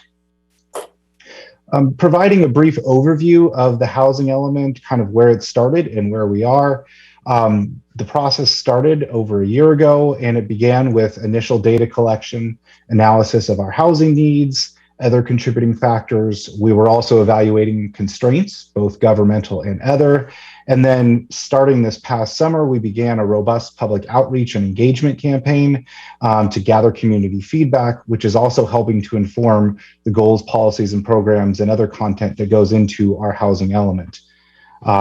And then following that, we have been developing our sites inventory, as has been noted, and this is used to demonstrate that the city has sufficient capacity to meet its housing allocation as provided by the state. But the primary focus of tonight's meeting is to actually focus on the goals, policies, and programs that go into our draft housing element. We are in the process of drafting this element, and to ensure that we draft an element that is aligned with where our decision makers want it to be, while also being consistent with state law, we scheduled this study session to get your early input to focus on the goals, policies, and programs that should be included. It should also be noted that for this housing cycle, there is particular attention on fair housing, environmental justice, and ensuring that we have robust community engagement. So moving forward after the study session, staff will move into full preparation of the draft housing element with the target to publish that draft housing element end of March or beginning of April. That will initiate a 30-day public comment period, and it will include all information.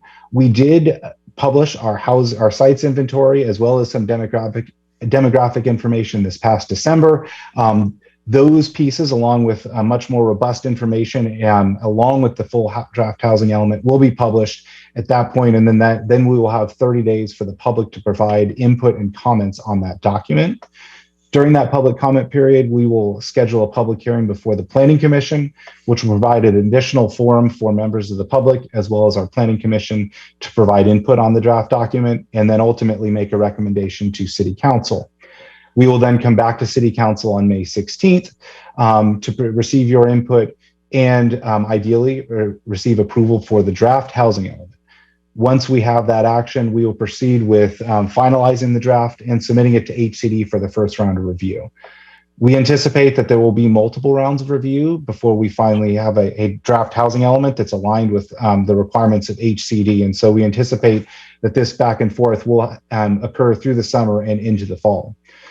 Once we are aligned and have addressed that housing or updated the housing element to address HCD's comments and requirements, we will bring the final housing element back to the Planning Commission and ultimately the City Council in the fall and early winter for formal adoption.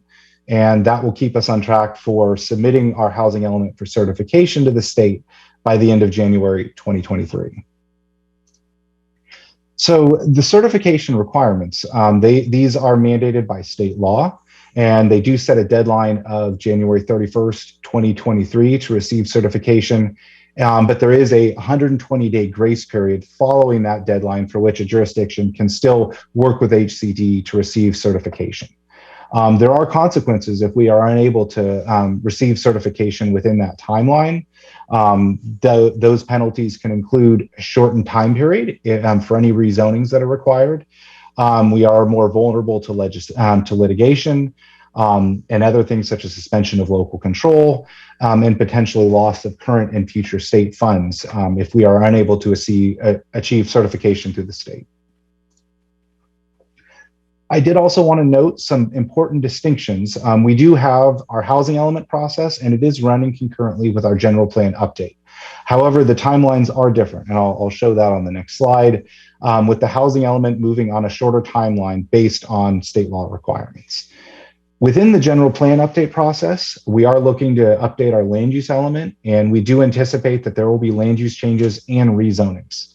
The housing element, based on the sites inventory, the draft sites inventory that we have prepared and analyzed, leads us to anticipate that we will not need to include any rezonings in order to meet our housing allocation, as well as provide a buffer beyond that to ensure that we have adequate capacity to meet our overall regional housing needs allocation. However, we will still be including a variety of goals and policies to support and increase housing production in the city. And this could include zoning code amendments. And I do want to note the distinction between a rezoning and a zoning code amendment. The rezoning focusing on the actual zoning of a given site or area versus a zoning code amendment, which can cover any number of other topics and is contained within the zoning code of the city's municipal code. And this could address streamlining of process, and we can also contain other elements that can help facilitate and increase housing production without actually needing to rezone properties. So here is the overall timeline. As you can see, we are on a course to seek certification by the beginning of 2023, and that general plan is on a timeline to be ready for adoption by the end of 2023. So the housing element does need to move along quicker. I do want to note the site's inventory purpose. It has been a topic of discussion, and while it's not the primary discussion topic for tonight, I did want to provide an overview of the site's inventory purpose within the housing element. And so in this case, it is an inventory of land that is suitable for residential development, including vacant sites and sites with redevelopment potential. Each site is analyzed to assess realistic development capacity that can be achieved. And so that's a key word, realistic versus maximum capacity. Sometimes they align, other times they don't. And this is used to demonstrate that the city has sufficient sites with appropriate zoning capacity or density to meet its state housing needs allocation. It should be noted that the site's inventory does not dictate where residential development will actually occur, and it does not preclude development from occurring on sites that are not listed on the site's inventory. And so that's some basic parameters for how to think about the site's inventory within the context of the housing element. It's an important piece, but it's by no means the only piece to preparing a housing element that will receive certification from the state. And so with this, I'm going to go ahead and turn it over to our housing manager, Sandy Council, to move forward in discussing our goals, policies, and programs.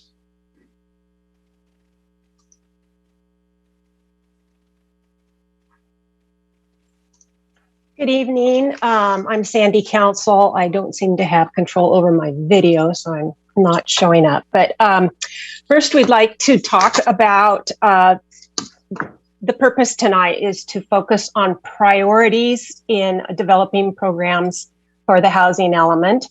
As has been stated a couple times, we are not going to make any decisions tonight, but the staff wants to be in alignment with council priorities in order to get the document drafted. Some guidance from HCD, Housing Community Development, which is the state agency that manages this process, that we're looking to achieve meaningful actions, and that we do need to prioritize the contributing factors and consider a manageable list. They suggest 4 to 6 items, especially for fair housing, to connect the goals and the actions, focus our resources, and maximize the impact in the planning period. And one of the things to take into consideration as the council looks at prioritizing, there are so many options of programs that we could do, but to focus on the major ones that seem to have the most bang for the buck. And so that's our intent to try to get that direction from the city. Okay, so the next, before making those priorities, we have pulled together demographic data, such as census data, that shows what the housing needs in the city of San Mateo are. And essentially, the high cost of housing has the biggest impact on most residents. And this is disproportionately impacting several groups, such as low income or extremely low income households with fixed incomes. It's disproportionately impacts renters, seniors, minority households, and those with special needs or the disabled. The data also shows that minority households have lower home ownership rates than white households, other than Asian households as well. And feedback from service providers who work on fair housing issues have noted there are two areas that they see the most, that they assist their clients with the most. And those have to do with accessibility for folks who are disabled, such as working with tenants who are disabled tenants, working with landlords on reasonable accommodation requests, as well as accessibility design issues for new constructions, such as townhouses that have entrances on different levels than living areas. These are sort of the things that the service providers have pointed out to us. And then the other area that has been indicated by the service providers is tenant displacement issues. There is a high percentage of tenants who have been evicted through no fault of their own due to landlords' change in plans for the housing, such as remodeling a unit or taking it off the market, moving in their own family members, all those sort of things. But the legal aid and some of those agencies have identified that more often tenants who are minority races are more impacted by this type of action than others. So these are some of the things that we've heard through the communication process and a combination of data. So that's one aspect. Zach, yeah. And then there's also numerous data resources that map information to show the distribution of household characteristics such as race and income by neighborhood.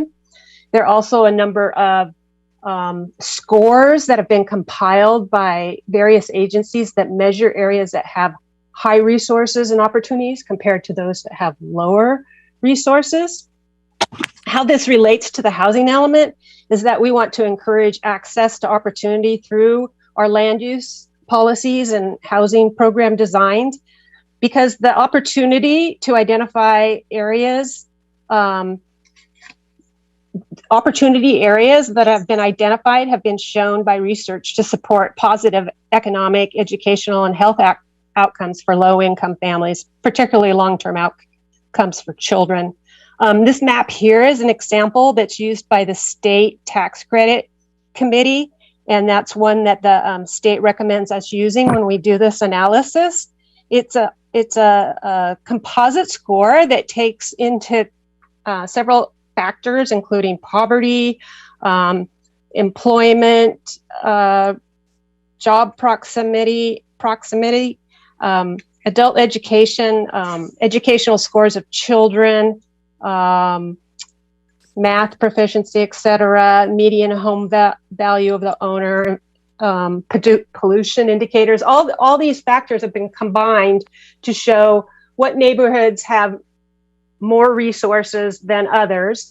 And so on this map, there are the range of low resources to highest resource. So San Mateo doesn't have any neighborhoods in the low resource category, but there are differences between the moderate and the high and the highest by geography in San Mateo. So neighborhoods east of 101 and north central and some of the other central areas of San Mateo have a little lower score than some of the other areas east of 101 and east of El Camino.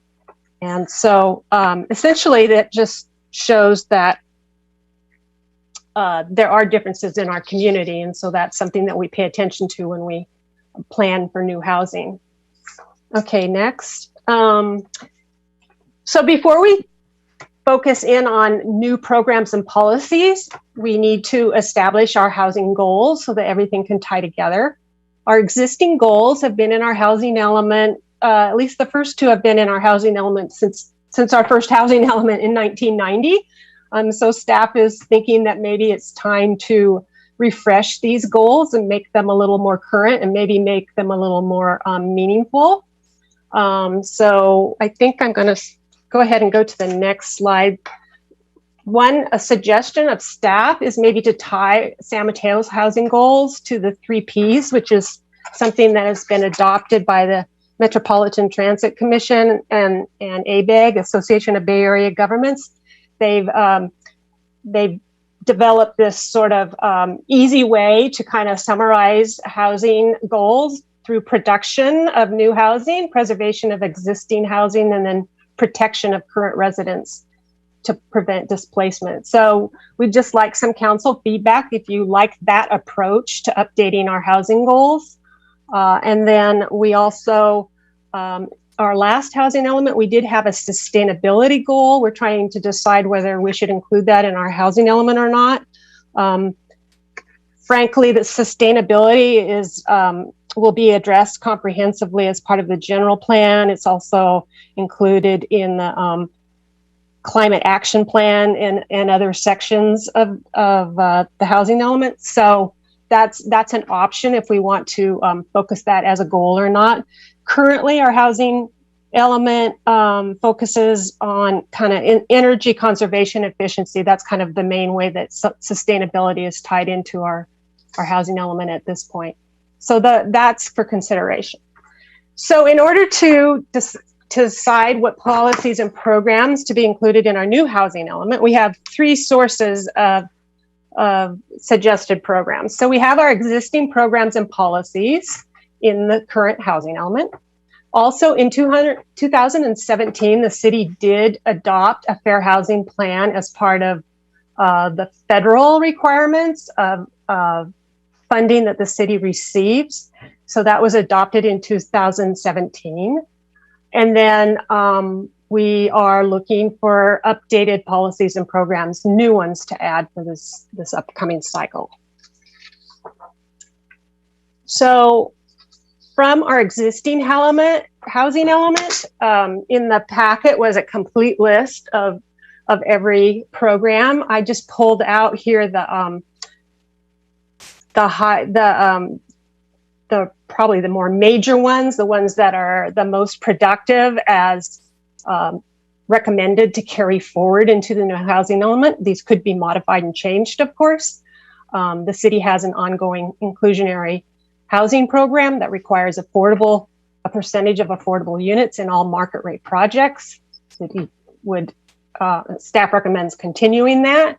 The city has a commercial linkage fee that requires developers of office and other commercial properties to pay an impact fee to help housing. It has been suggested through our community engagement process that perhaps that fee could be increased. The city will continue to fund to support affordable housing. There's a number of resources that the city has, and we can always look for others as well. The city has ongoing home repair and weatherization programs. We have a program that protects tenants in the case of condo conversion, where their rental units are converted to condos for sale. We already have an existing policy to distribute our affordable housing throughout the city. We have existing policies to encourage transit-oriented development as well as mixed use to support homeless special needs and support sustainability. So these are just kind of the high-level programs, not every single one out of the existing element. And then, okay, next slide. Our existing fair housing plan also has a number of things. Actually, both plans have some of the same provisions, but there's a policy to increase the supply of affordable housing, to market affordable housing to all segments of the community so people know about the housing. There's a priority for large family units, whereas possible. Streamlining the housing review, that means to facilitate and try to streamline the approval process for housing units. We have ongoing relationships and contracts with fair housing and legal aid type agencies to help with fair housing issues and tenant displacement. We have a policy to minimize tenant displacement and encourage ADUs. Those are just high level overview of our existing fair housing plan. Okay, so I think Zach's going to pick this up now. Perfect. Thank you, Sandy. So now switching gears, those were our existing policies and ones that we may want to carry forward in some form or another. These next slides are going to go over policies that would be new or additive or built upon for our updated housing element. So first on the housing production policy front, we do have a couple requirements that we'll need to include in our housing element.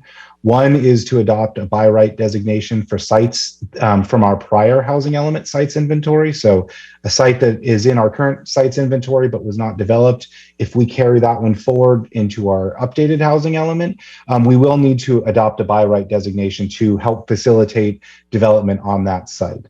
We will also need to update our inclusionary program to allow for options other than on-site construction of BMRs if a developer so chooses. Housing production policy options that you may want to consider this evening include potentially amending our housing overlay to encourage residential and commercial zones. We could look at revising our floor area ratio or FAR provisions. We could look at encouraging small infill residential construction, which could target that missing middle of housing affordability, which is not affordable, deed restricted, but kind of bridges the gap to where you have your market rate products. We could also look at updating our local regulations to align with state laws. And actually in these, for all three of these are ongoing initiatives that the city will make progress on this year, either completely or in substantial part before the housing element's adopted. And that includes objective design standards for residential projects, an updated accessory dwelling unit ordinance, and updated regulations for SB 9 projects. For affordable housing policy options, we could look at expanding funding sources such as our commercial linkage fee, or look at funding programs for preservation of existing housing. We could look at priority for residents with special needs when it comes to city-assisted affordable housing projects. And the one that's about to break ground or is just breaking ground, Kiku Crossings. And then we have another one that is moving forward. We could look at a priority for large family units in city-assisted affordable housing projects, priority for extremely low-income units in city-assisted affordable projects, and we could also look at providing home purchase assistance to our residents. Under the fair housing category, options could include establishing a right to return policy for tenants who are displaced. We could look at expanding AB 1482, which is the Tenant Protection Act. Look at establishing a rental registry to track rents and evictions citywide. Efforts to increase tenant education and access to resources, and then also increase education and visibility of the city's reasonable accommodation policy. So with that, we are looking for some feedback and input from the council and planning commission. First, on the goals that should go into the housing element and kind of guide its policies and programs. And one recommended approach that Sandy outlined was going with the 3 Ps. And then considering our policies and programs that are existing, which ones should be continued or carried forward. And then looking at our new policies and programs, whether it's under housing production, affordable housing, or fair housing, or if there's another category that you would wish us to pursue. So that concludes staff's presentation. We're happy to answer questions on the housing element, whether it's the goals, policies, and programs, or other aspects of it, or information contained in this. But as noted, our overarching objective is to get feedback and direction so that as we draft our housing element, we know that it's aligned with where our council and planning commission would like to see it by the time it's ready to submit to the state. So thank you very much, and we're available for any questions that you may have.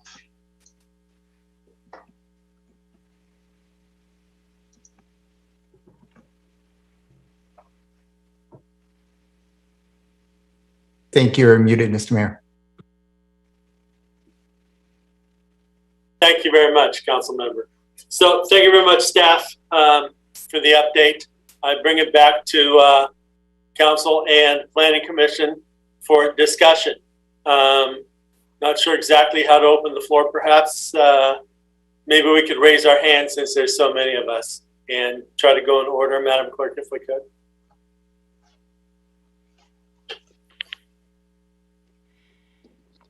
Mr. Mayor, did you want to start with questions? Yeah, sure. Let's start with questions. Before we go ahead and respond to the list of items that was put up there, I think we should go ahead and put forth any questions we may have. So who wants to start with that? Okay. Mr. Mayor, I'll start. Thank you. I see your hand raised, so go ahead. Thank you. I have a few questions for staff. First, I noticed there was one slide where you went over the consequences and potential penalties of our housing element not being certified. There were a few potential penalties I didn't notice on there that I think may exist. And so I just wanted to get staff confirmation of whether that's correct. One, for example, I read that there are potentially financial penalties of up to $600,000 a month if our housing element is not certified. And then the other one is the builder's remedy, which if our housing element is found to be out of compliance, would require cities to approve housing projects, even if they don't meet the underlying zoning requirements or height and density limits, as long as 20% of the units are affordable. So I just wanted to get confirmation from staff if those two penalties are in fact potential penalties if our housing element is not certified.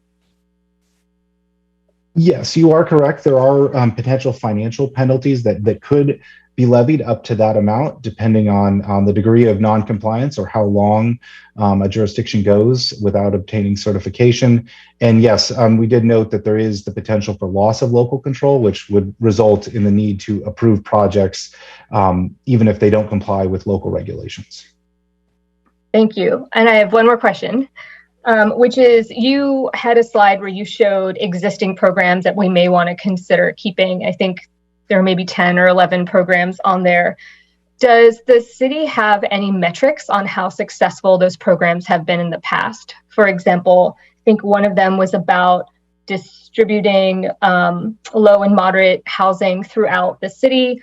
Do we have any metrics on how much low and moderate housing has been dispersed throughout our city, how successful that has been in the past? I can take that. This is Sandy. We don't have it in metrics per se, but we do track our affordable housing projects, and we have. Okay, there. Finally, sorry. I didn't have control over my video in the past. And one of the things that we haven't updated in a while is we do have a map that shows the location of affordable housing all throughout the city. It's been a couple of years since we updated that. So as part of the housing element evaluation, which is one of the things that will go into our new housing element, is an evaluation of the prior housing element. We do have a map that shows how the affordable housing that the city has either subsidized or the inclusionary units are indeed citywide. And I will tell you, they are spread out quite nicely, actually. Fantastic. I guess I was curious in a more general level if there's been any kind of analysis on those existing programs to determine if the city would consider them successful. Because I think if one of them is not successful, that would be a good reason for not continuing it. Right. In our annual housing element report, we do address the progress we've made. I don't know that they're metrics in the way that you're suggesting, but we do comment on the progress each year. Great. Thank you. Okay. Any other questions? Go ahead, Commissioner Nugent. Through the mayor, I have a question about, this was just commented on by Deputy Director Zach. Do we have a definition of realistic development capacity? I'm not putting you on the spot. Is that something that we could add to our documentation so it's clear to the public and to all of us, like what it means to have a realistic development capacity? Yes, we can do that. And I know Sandy knows the topic much more comprehensively than I do. But yeah, there is definitely a number of metrics that go into how we calculate realistic capacity versus the actual maximum capacity that a project could be built on just strictly under zoning. And that will definitely be included in more detail in our draft housing element when it's published. Thank you. That's all. Thank you. Next question.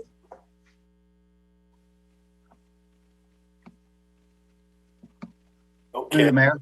Yes, sir. To follow up on Seema's question on the penalties if the element is not approved within the time frame, Zach, is there also another provision where if the element is not approved 120 days after the date in January, that the housing element could then be required to be updated every 4 years instead of every 8 years? Yes, Sandy, are you familiar with that? Yes, yes, that's actually true. Yes. Okay. And just to follow up again with Ms. Patel's question on the metrics of possible benefits from the existing housing programs, I think that's going to be pretty difficult to nail down, item by item on what was beneficial or not. Yet, if we look at RENA 5 numbers, specifically pertain to production of low-cost housing, I believe our most current data shows we've produced 10% of the allotted or the RENA number for low-cost housing in RENA cycle number 5, which I think doesn't paint a really good picture for the feasibility of a lot of our programs going forward from our last cycle period.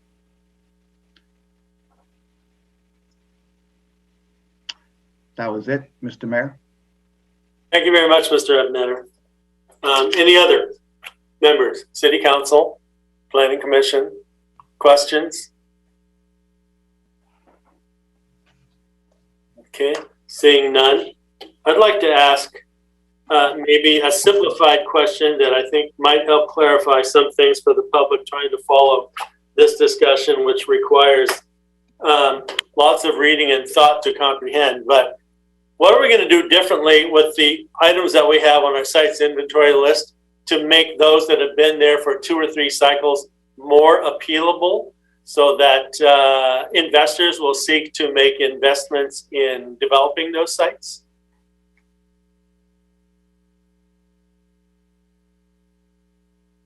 I can take a stab at starting on that. So first of all, you need to keep in mind that the sites list, both for cycle 5 and the new one for cycle 6, is a list that demonstrates what the zoning capacity for development is on those sites. There are other constraints and variables that ultimately dictate whether housing is built that's outside of the city's control, and that's also discussed in the housing element.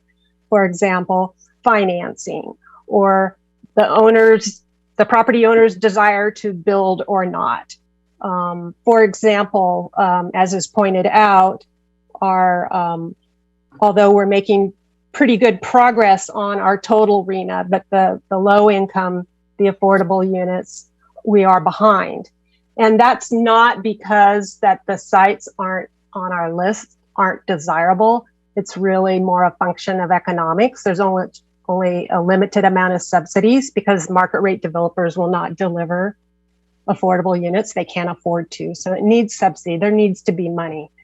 The staff did an analysis on our last RENA cycle that demonstrated it would take $500 million to subsidize all those affordable units. So it's not that those affordable units weren't built because of some zoning issue. It was frankly because of economics. So that's just an example of why things on the list get built or not built.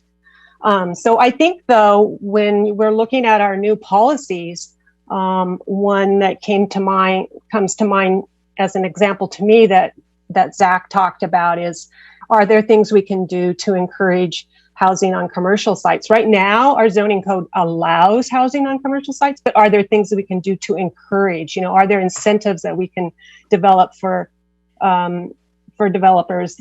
We talked to builders, both 21 Elements, the county-wide coalition, as well as the city, talked to builders about the competing interests of like commercial office and residential for a given site. And so those are the sort of things that we can do to move the needle, as an example. Okay, those are some interesting things we can do. Thank you. Anybody else have any questions? You can go twice if you want to.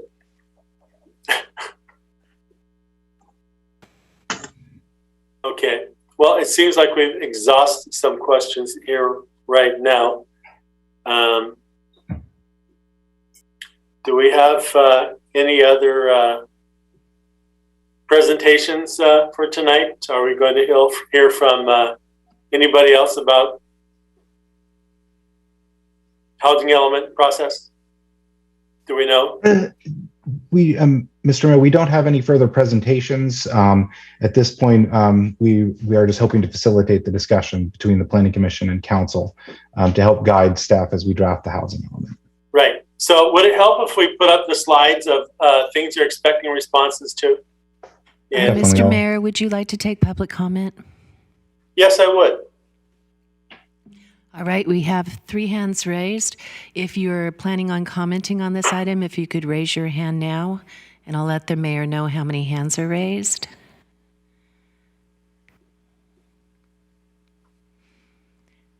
Okay, Mr. Mayor, we are up to 6 hands raised. Okay, I only see 6 hands raised. Thank you, Madam Clerk. And I think we will go with 3 minutes each. Thank you. Thank you. The first speaker is Adam Buckbinder. Mr. Buckbinder, I've allowed you to talk. If you would like to go ahead and unmute yourself. Hello, good evening. Hi, I'm Adam Buckbinder. I'm a volunteer with the Campaign for Fair Housing Elements, a coalition dedicated to ensuring the fairness of every city's housing element process in California. We've sent in a letter to be included with tonight's meeting, but as it missed the cutoff, I'll summarize here. Thank you for your understanding on that matter. Details are in the letter, which has been CC'd to the State Department of Housing and Community Development. We have the following concerns with San Mateo's housing element. I recognize that this meeting is focused on policies and programs, but the earlier you're made aware, the more likely the city will be to be capable of addressing those issues. First, the city's estimates of ADU production are over-optimistic. HCD provides safe harbor options. Using these, the city can expect to produce 344 ADUs over the next 8 years. It projects 480. Next, the city assumes that non-vacant sites will be redeveloped. However, HCD says that, quote, the non-vacant site's existing use is presumed to impede additional residential development unless the housing element describes findings based on substantial evidence that the use will likely be discontinued, end quote. No such evidence is included. Each site had a roughly 1 in 12 chance of redevelopment in the last cycle. The city is currently assuming a 100% chance in the next cycle.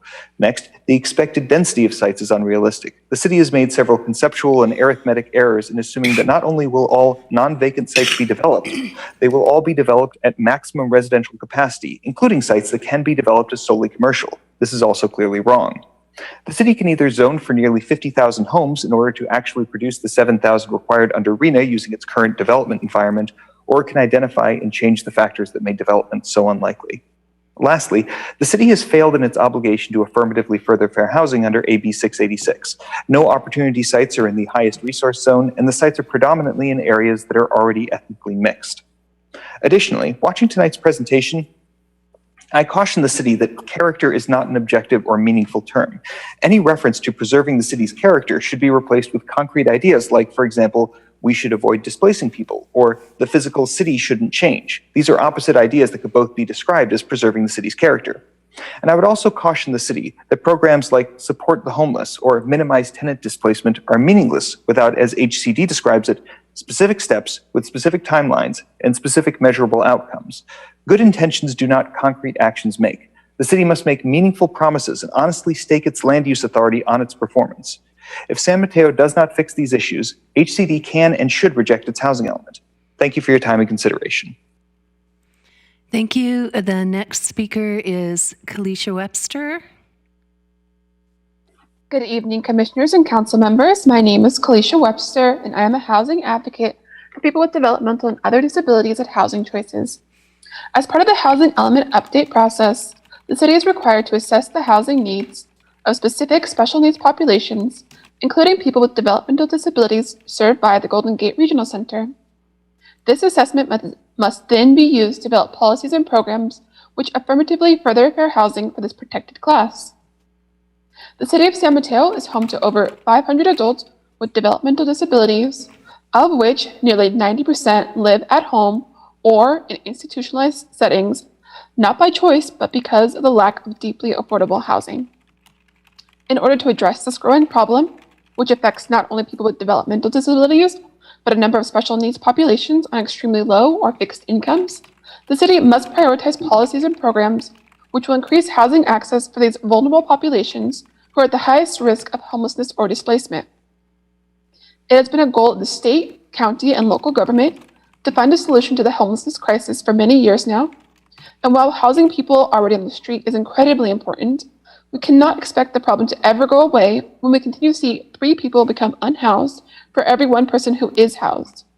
We strongly encourage you to implement city housing goals which align with the 3 Ps, production, preservation, and protection. And as mentioned in the staff report on potential new policies and programs, prioritize extremely low income units in city-assisted affordable housing projects. Not only would these deeply affordable units affirmatively further fair housing for seniors and people with disabilities, but also for BIPOC populations who are overrepresented in extremely low income households in the city of San Mateo, especially Black and Latinx residents. The city can also go a step further to affirmatively further fair housing for specific protected classes of people by incentivizing developers to target housing to those special needs populations who require on-site supportive services in order to maintain housing stability, including but not limited to people with developmental and other disabilities. Thank you. Thank you. The next speaker is Lisa Diaz-Nash. Good evening, Mr. Mayor and Council. I am on the San Mateo Library Board, but I am speaking as a private individual tonight. I support the opportunity to refresh our housing element goals by blending priority existing housing element goals with the 3 Ps and other priorities. Specifically, I would recommend number 1, maintaining the existing housing element goal, number 1, of maintaining the character and physical quality of residential neighborhoods, but amend that by using objective design standards, as a previous speaker said, to make it very specific.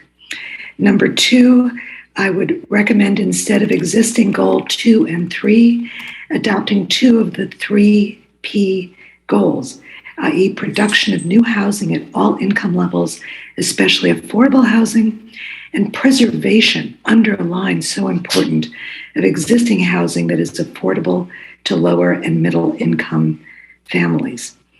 The next goal, I would say, is to transform the existing goals 3 and 4 regarding sustainability into a much stronger sustainability goal based on current standards that were not available back when they were created. Then I would recommend adding a new goal to preserve existing housing that is identified as historic properties that contribute to the quality of San Mateo's unique environment. This requires doing a citywide audit of historic buildings, which will be part of the general plan. And then I recommend adding another goal to meet the state's fair housing requirements that we all realize are so important. We also should take a hard look at building housing on commercial sites. This was also mentioned earlier. And look at converting commercial sites into housing wherever possible. And then finally, it is very important to streamline planning requirements where it makes sense, but not by reducing public comment at all stages of the public process. The housing element, EIR, and general plan are the foundation of San Mateo's future, and residents' voices need to be encouraged throughout the process as they were tonight. Thank you very much. Thank you. Our next speaker is Kenner Brew. Hi. I think we all know that the housing element is critical because we have such a deep shortage of housing, particularly affordable housing. So in terms of goals, we need to make sure that we realistically come up with a plan to actually get the housing built. And we're going to be planning with an arena that's much higher than we had in the past, and it's even hard to meet them than we had in the past. So we're going to have to look at the realistic way of meeting the housing element. Affordable housing is key. That's where we've always been short. We've got even a higher goal than we've had in the past. We're going to have to really encourage the affordable housing if we're going to get to where we need to get to. That means we're going to need additional funding. And I think ideas like increasing the commercial impact fees and other such ideas to come up with additional funding so that this housing can actually be built so that we can get to the goals in terms of numbers that we're really looking for. Okay, thank you. Thank you. Our next speaker is Lori Watanuki. Good evening, Mayor Bonilla, City Council members, and Planning Commission members. My name is Lori Watanuki. We would like to see funding for HIP housing, Samaritan House for Rent Assistance, support for the Vendome Hotel for the chronically homeless, and the homeless outreach team in the police department. We need more funding for sidewalk repairs, green pedestrian street lamps in dark areas for pedestrians and bicyclists, more speed humps, more bang for the buck. Code enforcement, more street trees to reduce the air pollution in residential neighborhoods. It's important to see also the preservation of the existing 2, 3, and 4 bedroom homes, which provide affordable housing for families with children. I do support all of Lisa Diaz's comments this evening, and those are my comments. Thank you. Thank you. And the last hand raised I have is Adam Lorraine. Good evening, Council, Commission, and staff. My name is Adam Lorraine. I happen to be a Sustainability and Infrastructure Commissioner with the city, but these comments are mine as a private resident alone. I just wanted to note that I agree and support the idea of potentially changing the goals from the previous housing element to the 3 Ps. They sound good. They make sense to me. They seem to me to be an improvement. With regard to potentially adding a sustainability related goal to that, I wonder if there might be an appetite and interest for something, and please forgive my paraphrasing here, but at the moment, something like building enough housing that allows people who work here to live here, close to local jobs, access to services and transportation in a manner that minimizes the use of natural resources and greenhouse gas emissions. Perhaps something like that could be helpful. As I look upon the policies and goals, a number of the suggested new policies and programs all frankly look interesting and potentially useful to me. Many have discussed residential and commercial zones. The city-wide transportation demand management program looks interesting to me.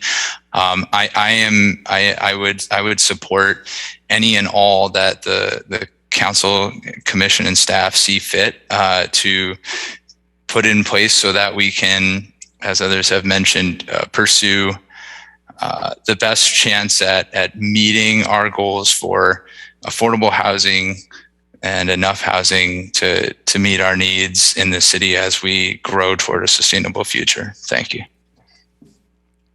Thank you. And Mr. Mayor, at this time, I have no other hands raised.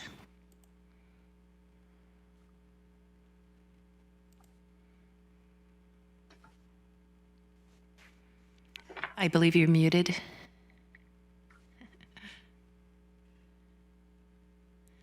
Again, sorry.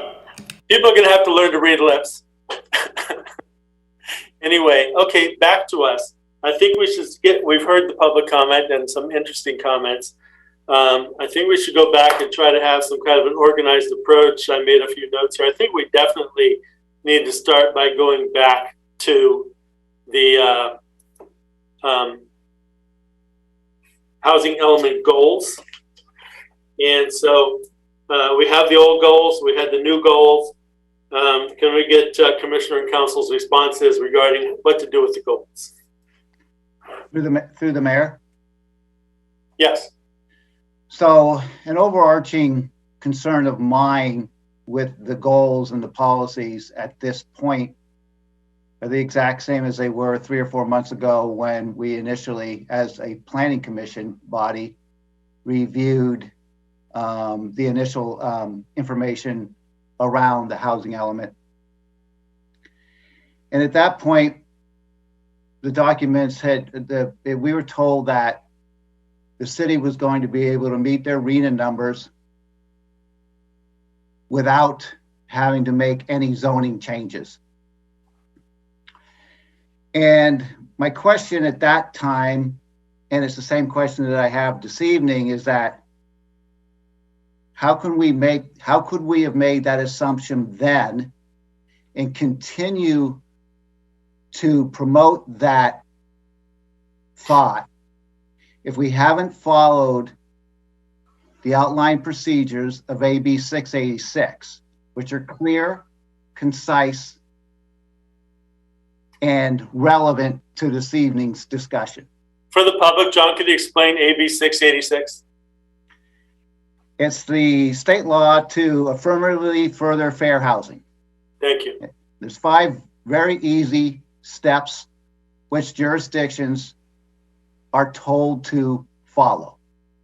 1 is outreach. The second one is assessment of fair housing. The third is the site inventory, which is based on the outreach and the assessment. So each site needs to affirmatively further fair housing, and you need proof that each site will be able to do that. You then need to identify and prioritize the hindrances to affirmatively furthering fair housing. You then can set the goals with actions and programs. So my question through the mayor is, have we identified and prioritized the contributing factors hindering affirmative fair housing? Has our inventory list been vetted through 686? And are we actually ready to set our goals and actions? Thank you. Is that your question, John, right now? That's my question. Thank you. Somebody's not muted. We can hear you. More than you could make at any color publication. Okay. Somebody's not muted. We can hear you. 2 white men sitting in a bar around the corner, drinking away their sorrows because I turned them down. Madam Clerk, can we mute? Thank you very much. Okay, that's a question. Can we ask Zach or Sandy to address that question?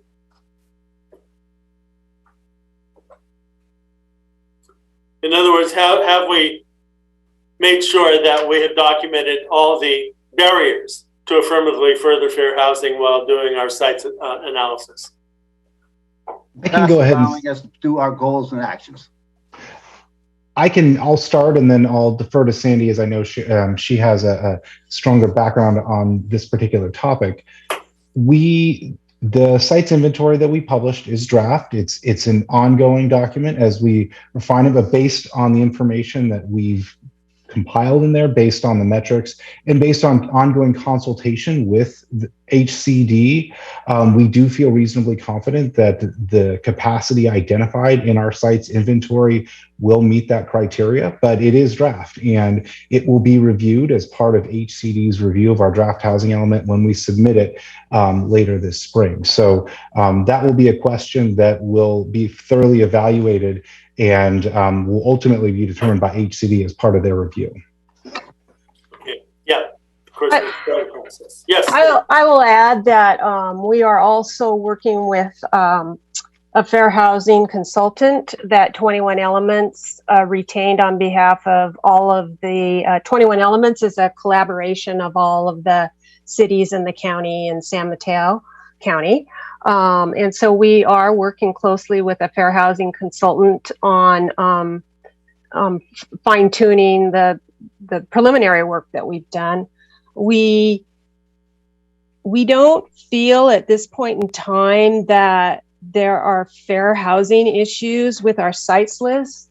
If you recall that map that I showed earlier that showed that San Mateo, even though there are differences in resources and opportunities in certain neighborhoods, that San Mateo overall is still pretty high,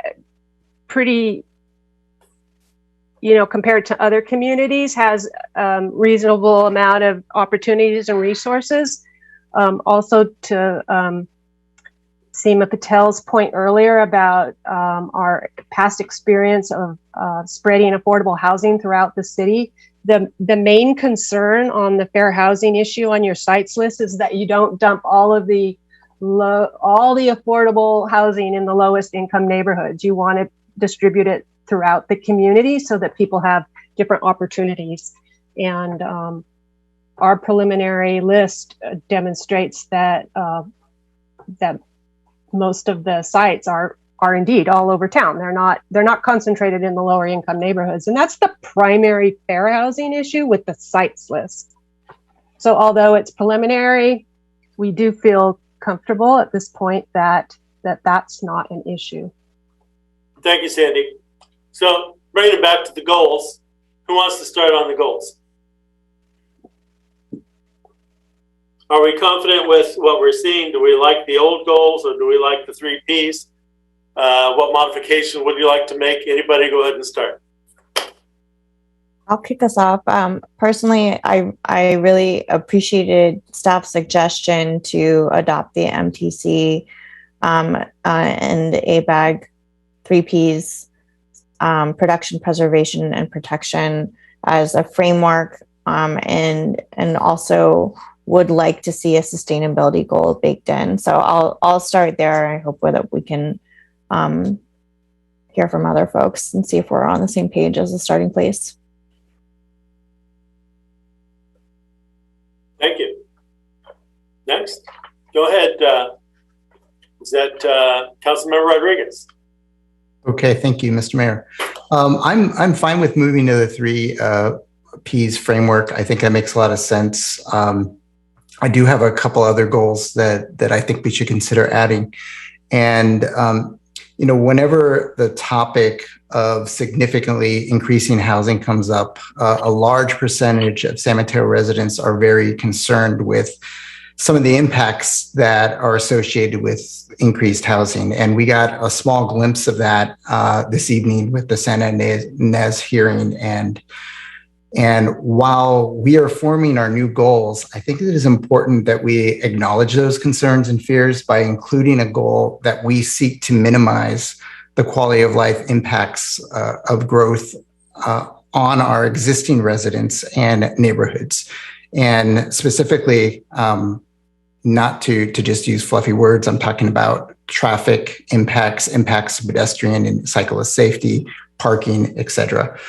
And so overall, we would be conveying, yes, our city is constantly evolving, and yes, we need to plan for significantly more housing, but we are also attempting to strike a balance, and we are doing our best to minimize the impacts of that growth. I think that the previous dated version of our goals had maintained the character and physical quality of our neighborhoods, and that has been in our housing element for the past 30 years. And I think it's because it's important to many of our residents. And I don't think these sentiments have changed significantly, or at least significantly enough to remove it altogether. I would like to see a modern refresh of that goal. I also feel that we should add a sustainability related goal as well. And we can talk about what that could mean later, but those are my thoughts on the goals. Thank you very much. Who wants to go next?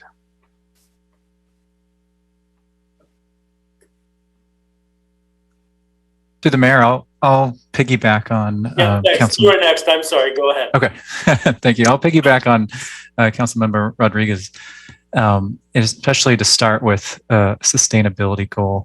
I do like the framing of the 3 Ps. I think that's a really good way to kind of broad-based form our goals, so it's easy to understand what we're trying to accomplish. I do think that a sustainability goal is a very important aspect, and I think related to that, most people are it's really traffic, cars, parking that have the big negative externalities of new neighbors or new development.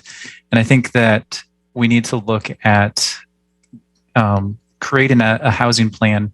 And this also is probably part of our general plan that gets people out of cars as much as possible. So, it's walkable neighborhoods, it's safe places to walk, things like that. It's creating housing that's really, the traditional walkable urban site places, and focusing on getting that kind of emphasis in as much new development as makes sense. And I think that will go a long way to, reducing some of the resistance. The great walkable cities that I've been to and lived in around the world, there's still cars there, but they're not nearly as hindersome. There's not as much traffic because there's other options. And I think sustainability, especially with relation to getting people out of cars and what are our strategies for that, is important as part of the 3 Ps framework. I would say that I have a lot more to say on affirmatively furthering fair housing and some further goals. I'm not sure if I hold that and open it up to other people. I'm going to ask Mayor just to make sure we manage this in a way that I don't want to stop the discussion about the overall goals. Thank you very much, Adam. Okay, we'll move on now to Seema. Yeah, I think Seema was the next. No. Yes, go ahead. Thank you. And yes, I like Adam, I have comments about several things, but I'll just focus on the goals for now. I definitely think we should adopt the 3 P framework. I think bringing ourselves into alignment with other organizations makes a lot of sense. And then the only other comment I have is I can't remember the exact quote, but the old goal of preserving the character of our neighborhoods. I mentioned this in a previous general plan meeting that in the Planning Commission, that phrase has come to have a coded meaning that can be exclusionary in nature. And I can understand about wanting to mitigate adverse impacts, but I think we should figure out a way to describe that without inadvertently utilizing a phrase that has over time come to mean something negative. And then I think, to echo what Commissioner Nugent said, I think we should have a goal about I don't know if it's a separate sustainability goal, but a lot of times when people talk about the impacts of growth, they talk about things like traffic. And one way to mitigate that is to make our city more bike and pedestrian friendly. So how can we be creative and thoughtful about describing the way we're mitigating the impacts of growth and doing that in a forward-thinking, future-proof, sustainable way? Thank you. Thank you very much. And who's the next commenter? Joe Goethals, please go ahead. I too support the three-piece framework and with sustainability baked in. I think that the conversation that Councilmember Rodriguez is starting about mitigating the impacts is really apparent in our conversation tonight. We are part of a council that added 1,200 units of housing in 2020, and we did it fairly easily because we did it in a part of our city that is transit oriented and that will be able to mitigate the traffic and the parking impacts. And I think the project we saw tonight doesn't have the same parking capacity, and that's part of why the conversation shifts. We need to. The next part of that conversation is creating transit-oriented lifestyles. If the people who are putting in the housing in neighborhoods with less parking capacity are going to take the bus, then we don't need the same parking capacity. So we could mitigate parking more easily. Anyway, that's the next part of the conversation. For now, I just wanted to add my comments that the 3Ps framework is excellent with sustainability baked in, and I like all of the comments. This is a fun meeting with the Planning Commission. We should do this more often. No, I'm just kidding. Thank you very much, Councilmember Goethals. Okay, next we have Margaret Williams, please. Yeah, I'm essentially echoing what a lot of other folks have said this evening. But one of the things I was thinking about as I was listening to this is that, really the principal goal of this, housing element is to really balance the jobs to housing ratio. And to me, that's really kind of one of the strongest things we can do to increase our sustainability and our, and decrease our carbon footprint and, to try to address problems related to climate change. So if we can have people, working and living in our community, that's really a goal that I think is worth working for. So yeah, I also agree with the idea of following the ABAG principles of the 3Ps.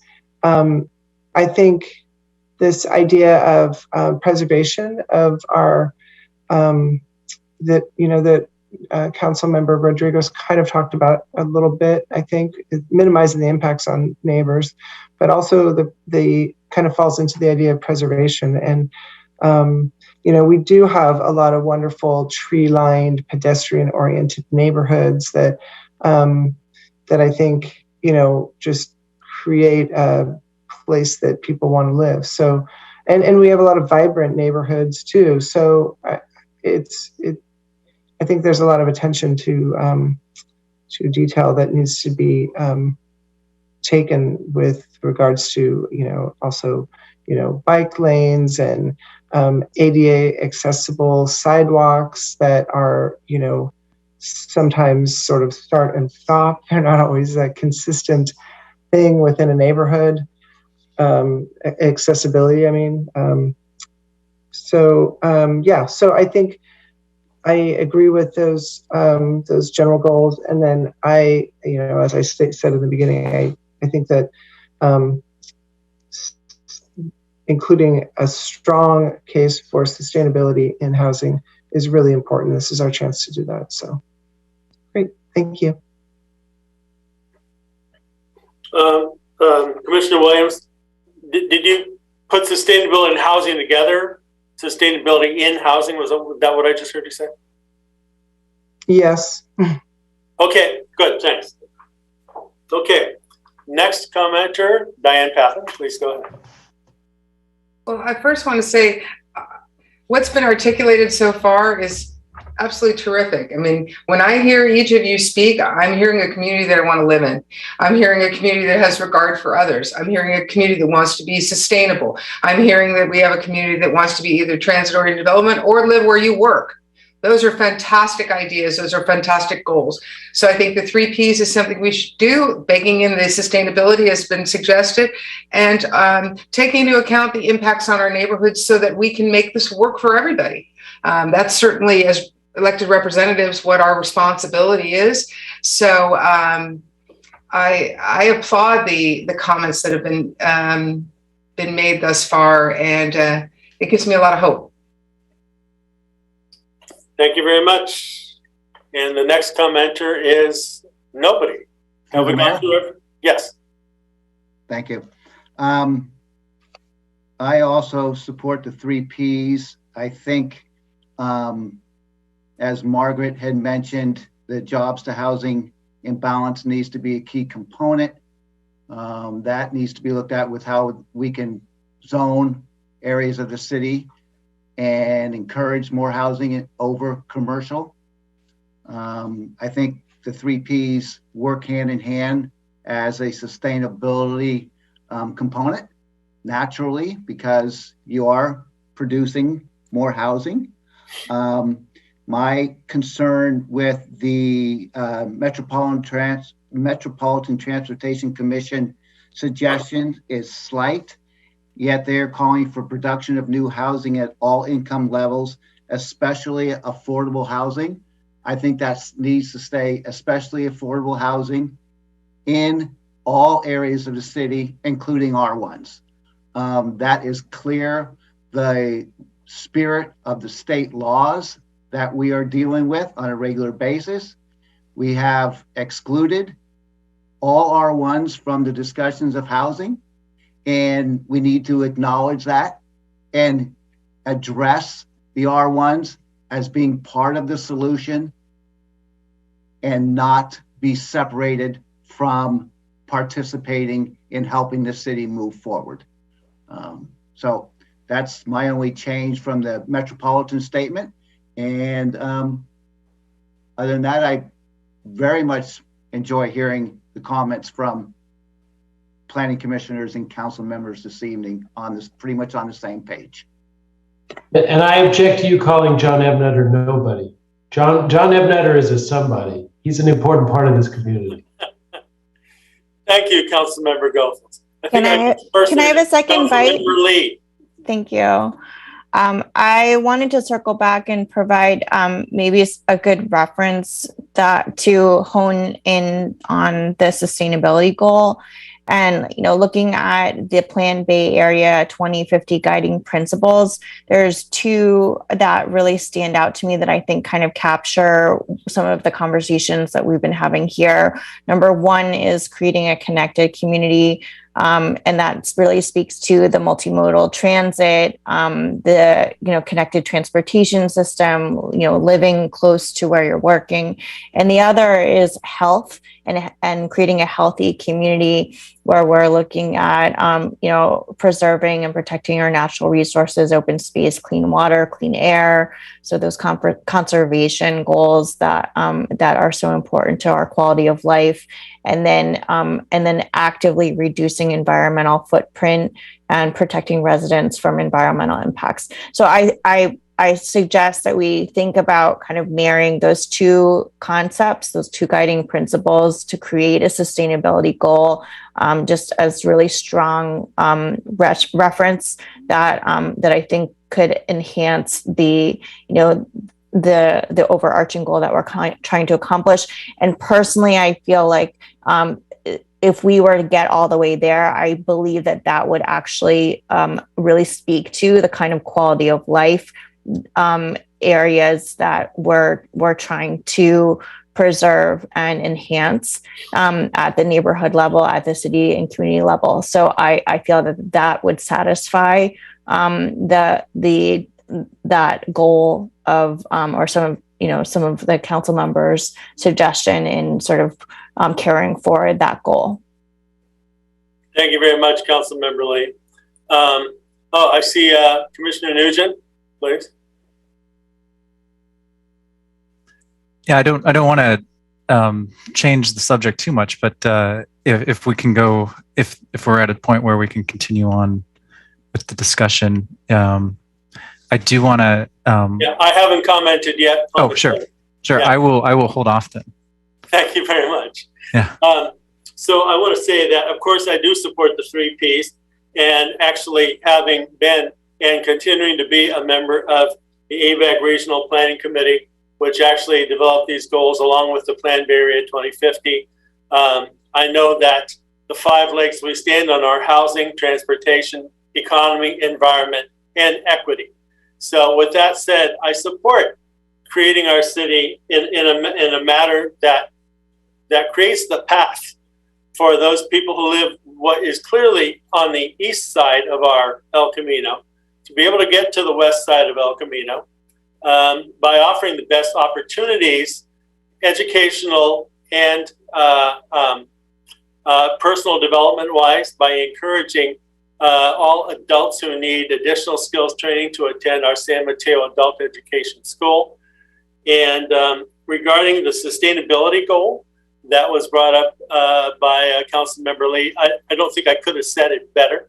I do seek to make sure that all of the existential threats that face us today, coming from climate change, which is the result of the huge and catastrophic emissions of greenhouse harming gases that continue to this date, and the knowledge that we're already experiencing severe impacts. I know some people don't see it because they don't hang around by the bay, or they're not looking at carbon measurement results in the air. But the truth is, our ability to breathe healthy, clean air is gone. And we are going to be facing impacts from the ocean, which is not going to be turned back. So we have to spend a lot of time and effort figuring out how to contend with all of these things. I want to make sure that we allow in our budgeting and in our thinking ways to be creative, to deal with these huge issues and not be in denial. Okay, we cannot be in denial. We have to accept that these things are here. And I want us to be able to go forth as a community in a way that allows, like I said, opportunities, education, sustainability. The 3 Ps do that, but the sustainability goal is going to add a lot more, I think. So it can be a concise goal, but we need to make sure we put the right flesh on those bones afterward. Thank you. So let's move on now to policies and programs. There were the existing, I think, on page 2, I believe, of the document. What we're looking at is the you have them listed there? You don't. Which existing policies and programs should be continued? So there's a long list, and I think, do you have that list? Can you show a slide with that list? Because otherwise it's at the back of the packet, and it's a long list, and I think it demands some attention. Okay, well, that's part of the list, but yeah, thank you. This is the high-level part of the list, Mr. Mayor. The full list is included as an attachment in the agenda report. Okay, good. Who wants to be the first to go down this list? Raise your hand, and we'll start with the first one. I have a question. Would it be possible to bring up the attachment 3 so that we could go through? That's what I was just asking for. Do we have attachment 3 available, Zach? It seems like a good starting place. If I may, Mr. Mayor, attachment 1 has the current goals, and attachment 3 has new current programs, and attachment 3 has new programs. I think it would be helpful to review them both if possible. Okay. Is that, sure. Do we have others who agree with that? If you give me just 1 second, I can pull that up. My apologies, my computer crashed. So I'll have that up in just a minute or so here if you want to get started. It looks like, am I seeing nodding heads and wanting to look at those? Yeah. Sure. Attachment 2 also has current policies. Yeah, I'm seeing it, right. Well, it's the 2017 Fair Housing Plan is attachment 2. Yes.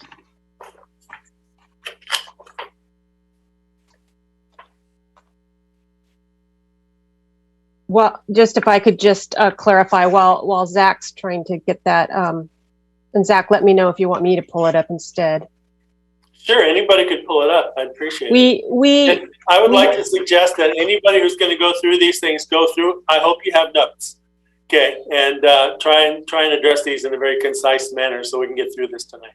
Because there were so many on the presentation for 1 and 2, we just summarized like what we pulled out, what we thought were like the major ones. So we didn't list every single one.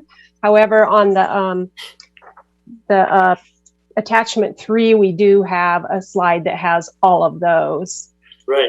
So is that okay with you, or do you really want to go through line by line of the old ones? I think attachment 3 is fine with me because, I mean, this is basically where we're going in my view. We see things that are underway, required, and suggested, and there's an extensive list of those things. Okay, so we have that slide. Zach, do you have it, or shall I pull it up real quick? Yes, I'll pull back up the PowerPoint here. Okay.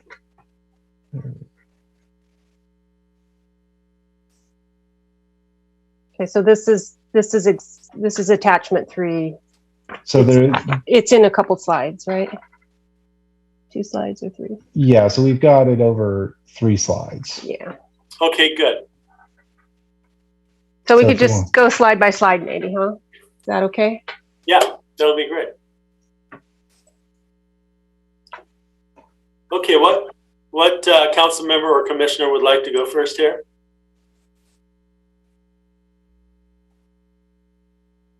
Through the mayor?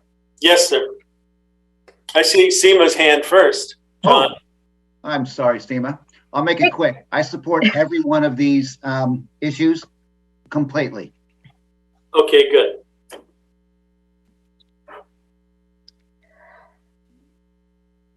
If I may go next. Yes, yes, please do. I agree with Commissioner Ebnetter, but it was also unclear to me if we're talking about replacing the existing programs with this new suggestion list or adding this suggestion list to the existing programs. We were assuming that they would be added unless you have specific old ones that you want us to eliminate. We were assuming for discussion purposes that for the most part, you would want the old ones carried forward. However, we did anticipate that perhaps you have some ideas on tweaking them or changing them. That we would like to see, but to hear from you. But we were assuming that we would keep pretty much most of the old ones unless you had specific comments on them. I do. Okay. So I'm gonna go to the existing list and call out a few that I think we should consider eliminating or tweaking, or at least have a discussion on what they mean, because I understand it can be hard to fully understand the nuance or the impacts of them in a 1-sentence summary. So H1.2, single family preservation, says to consider potential impacts on intact single family neighborhoods during the review of land use changes and special use permits for proposed development other than single family dwellings, and consider buffering provisions during design review process. I have concerns about putting extra conditions and restraints on multifamily housing that we don't put on single family housing, because I worry that it will disincentivize the development of multifamily housing. And it's not clear to me if that objective may run afoul of SB 9. Because if people decide to make use of SB 9, then they will be building multifamily adjacent to single family. So I would want to understand the implications of that further. There's another one in there around, sorry, I'm going through my highlighted list of housing densities, and it says maintain density ranges with higher density to be considered based on provision of public benefits. Again, that one, it was hard to understand the exact, what that exactly means.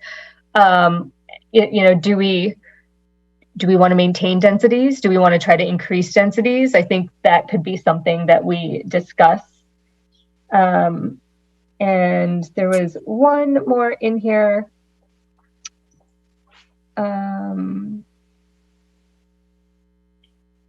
Which one was that last one you were just describing? It was H2.10. Okay.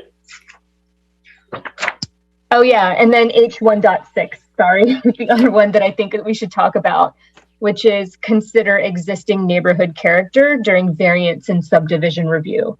And again, I would want to better define what consider neighborhood character means, because that feels subjective and not objective.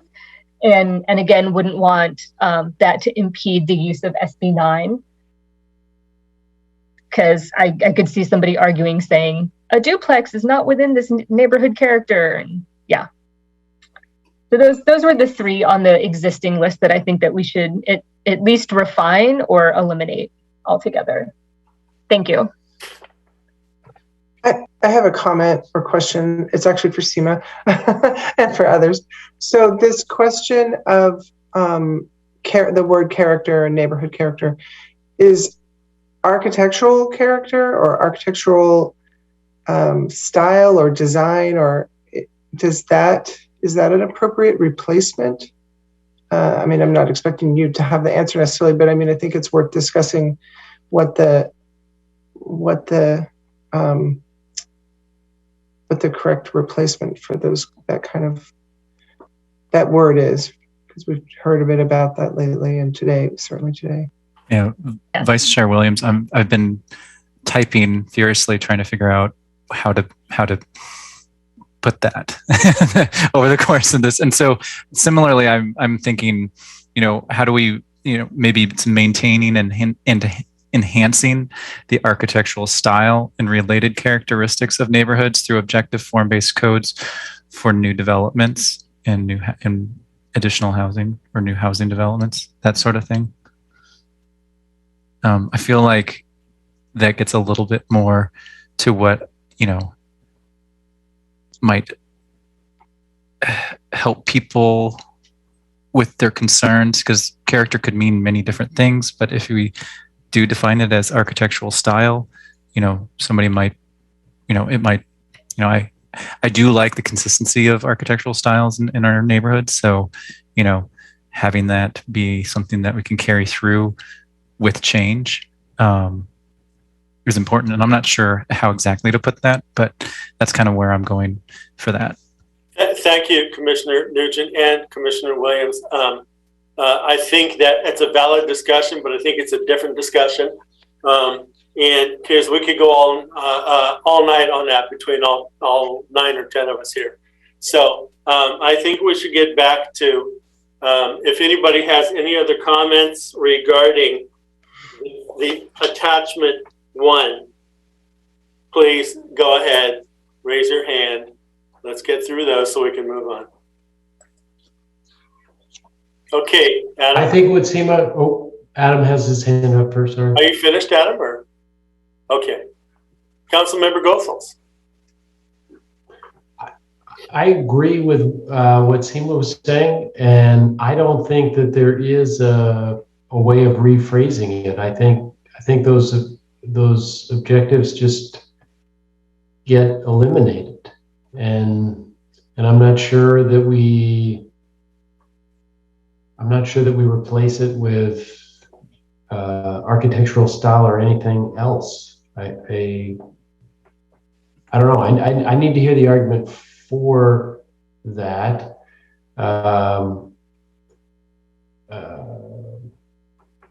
I appreciate the architectural style of some of our businesses downtown, but because it celebrates our history, but not at the expense of building homes that people can live in. So I feel like these elements can be eliminated from one, and then I think I support all of. Was it 3? Was it attachment 3? Yes. Attachment 3 is the last page on the packet. Yeah, it's a long list of things that are underway, required, or suggested. The first slide, could we see the first slide again, please, Zach? Hold that back up. Oh.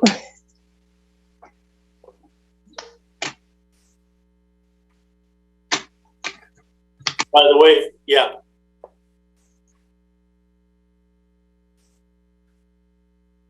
Yes. Here we You're go. able to see that slide? Yes. Joe, that's the first of 3 slides on, this is attachment 3. Yeah, no, this is the playbook for how to increase more housing, and I think all of these things would help. So none of these things offend me. I support them. Thank you very much. Anybody else on this list of, from attachment 3, potential new policies and programs? To the mayor, I'd like to. Please go ahead. Just real quickly, going back to that Word document, I just want to go on the record as saying that I do think that this is very the architectural standards of neighborhoods, or however we want to describe it. I think that if you go talk to residents in our neighborhoods, it's extremely important to them, and it's not just worth throwing out because we can't think of better words for it. I think it's something that we need to bring the public in to talk about, because when you ask people what they enjoy about their neighborhoods, a lot of it is that architecture integrity, whether it be the historic nature of the homes or what have you. So I think that it's when we start throwing things out like this without going out to the public and asking them about it, is when we start losing the public's trust in this process. That's just my opinion there. If we can go back to that other slide now, all the different options. So all of these, I think could make sense. I would like to know a little bit more about the impacts of them. I mean, to say that they all, like, let's just take them all. I think there's a lot of things, a lot of stuff here. Most of it's good, but I would like to know a little bit more about the effects of some of these, or some of maybe the externalities before like wholeheartedly endorsing them all. But I think they look like most of them have a lot of potential as a ways to encourage more housing, which we need. So those are my thoughts on that. It's getting late.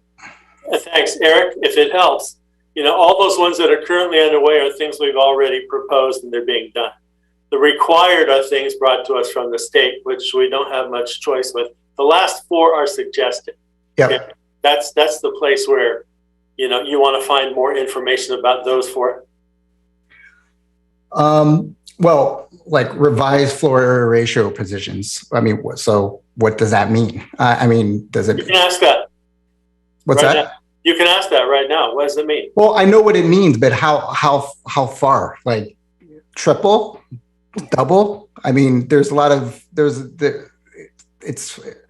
be a lot of different things there, is what I'm trying to say.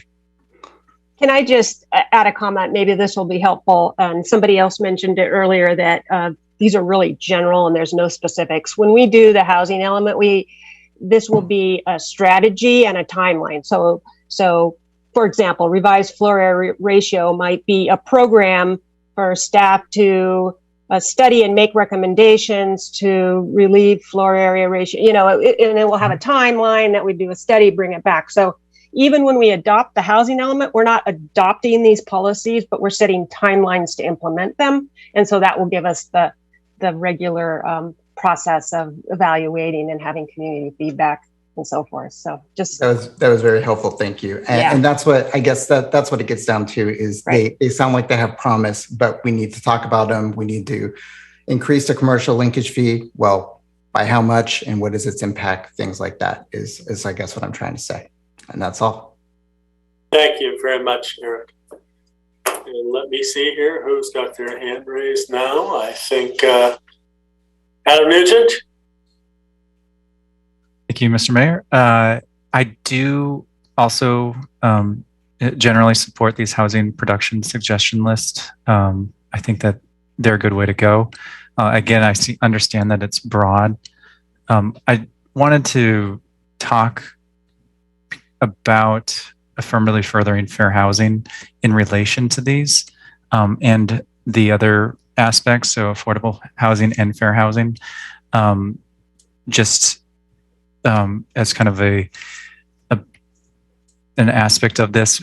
I feel like the fair housing and the housing production are more related than maybe the list suggests, and so it might be important to consider the fair housing part of this suggestion list in relation to this housing production list.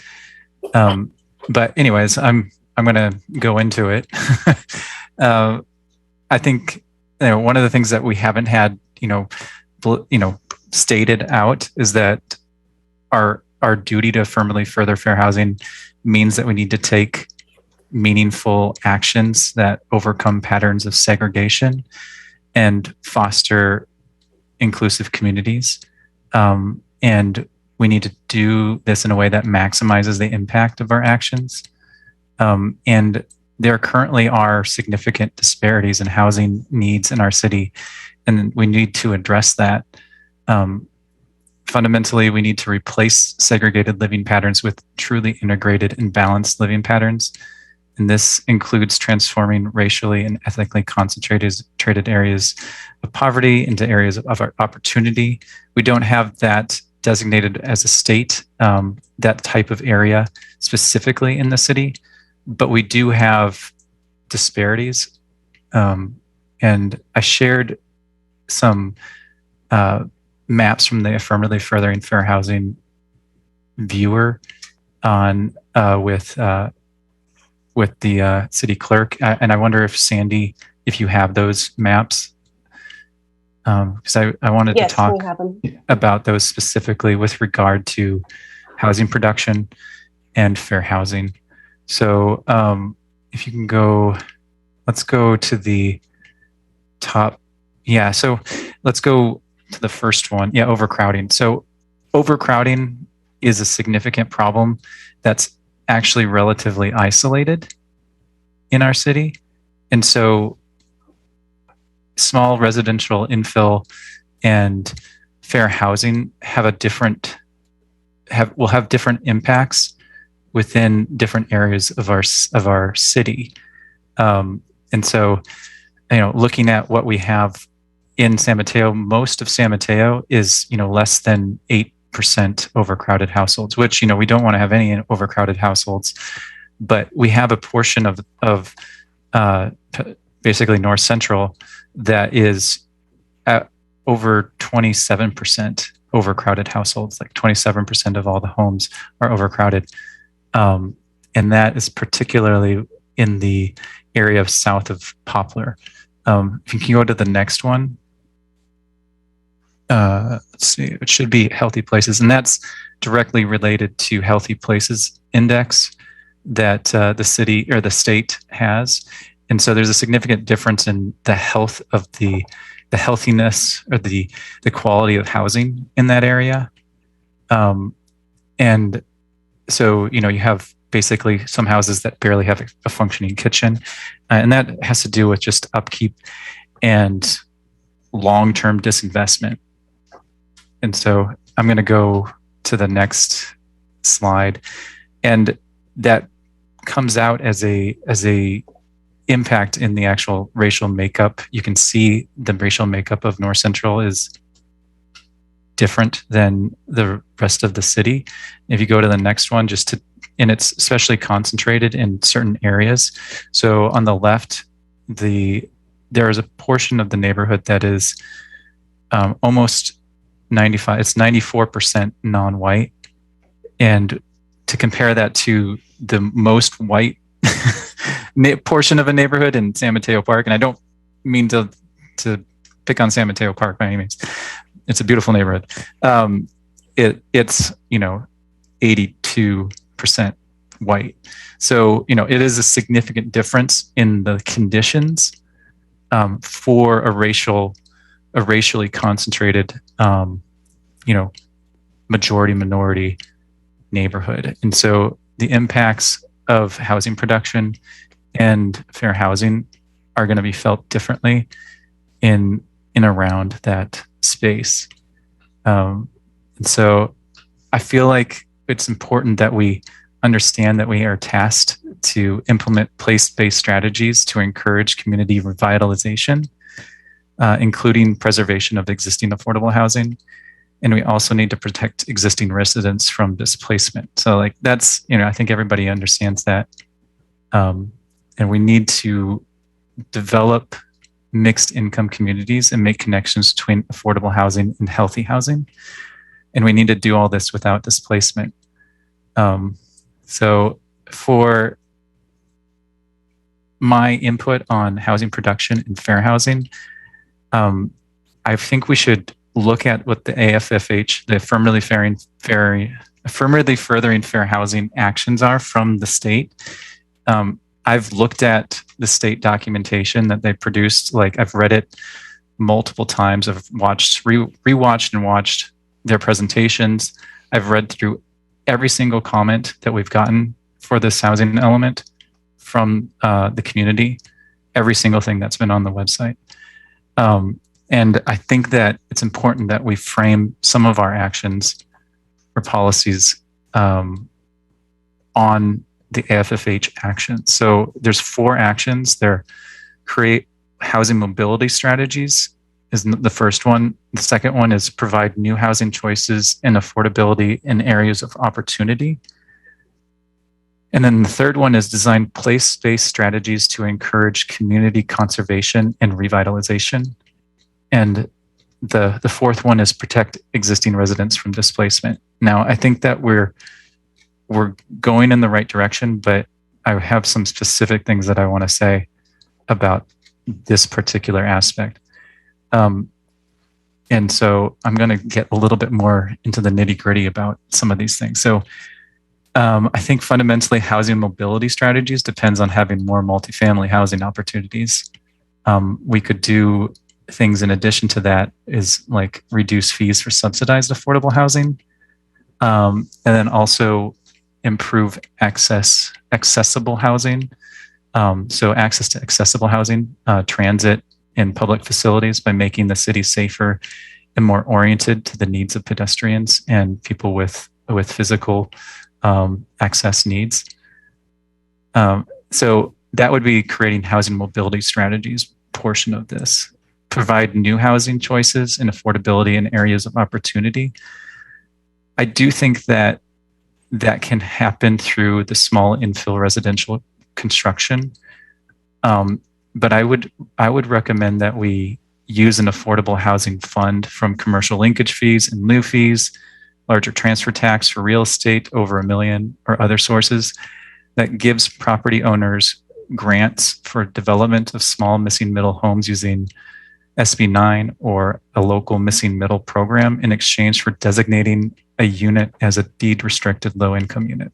So that's not requiring that small missing middle infill be deed restricted, but providing funding for that so that it actually can be done. So that's my thought in terms of providing housing choices and affordability in areas of opportunity.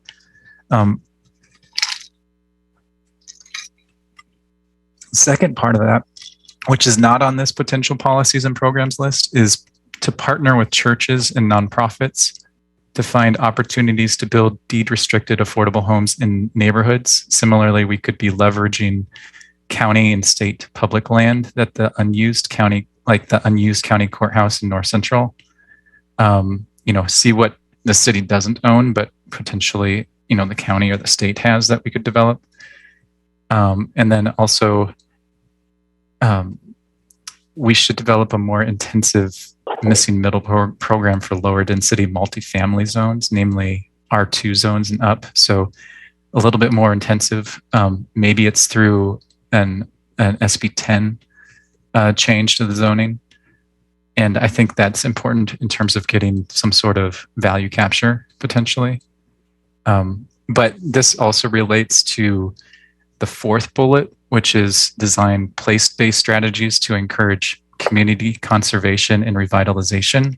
So one of the things that is very different about North Central in specific is that it has significant overcrowding and poor conditions. Part of that is currently what has caused a significant displacement of the city's Black population.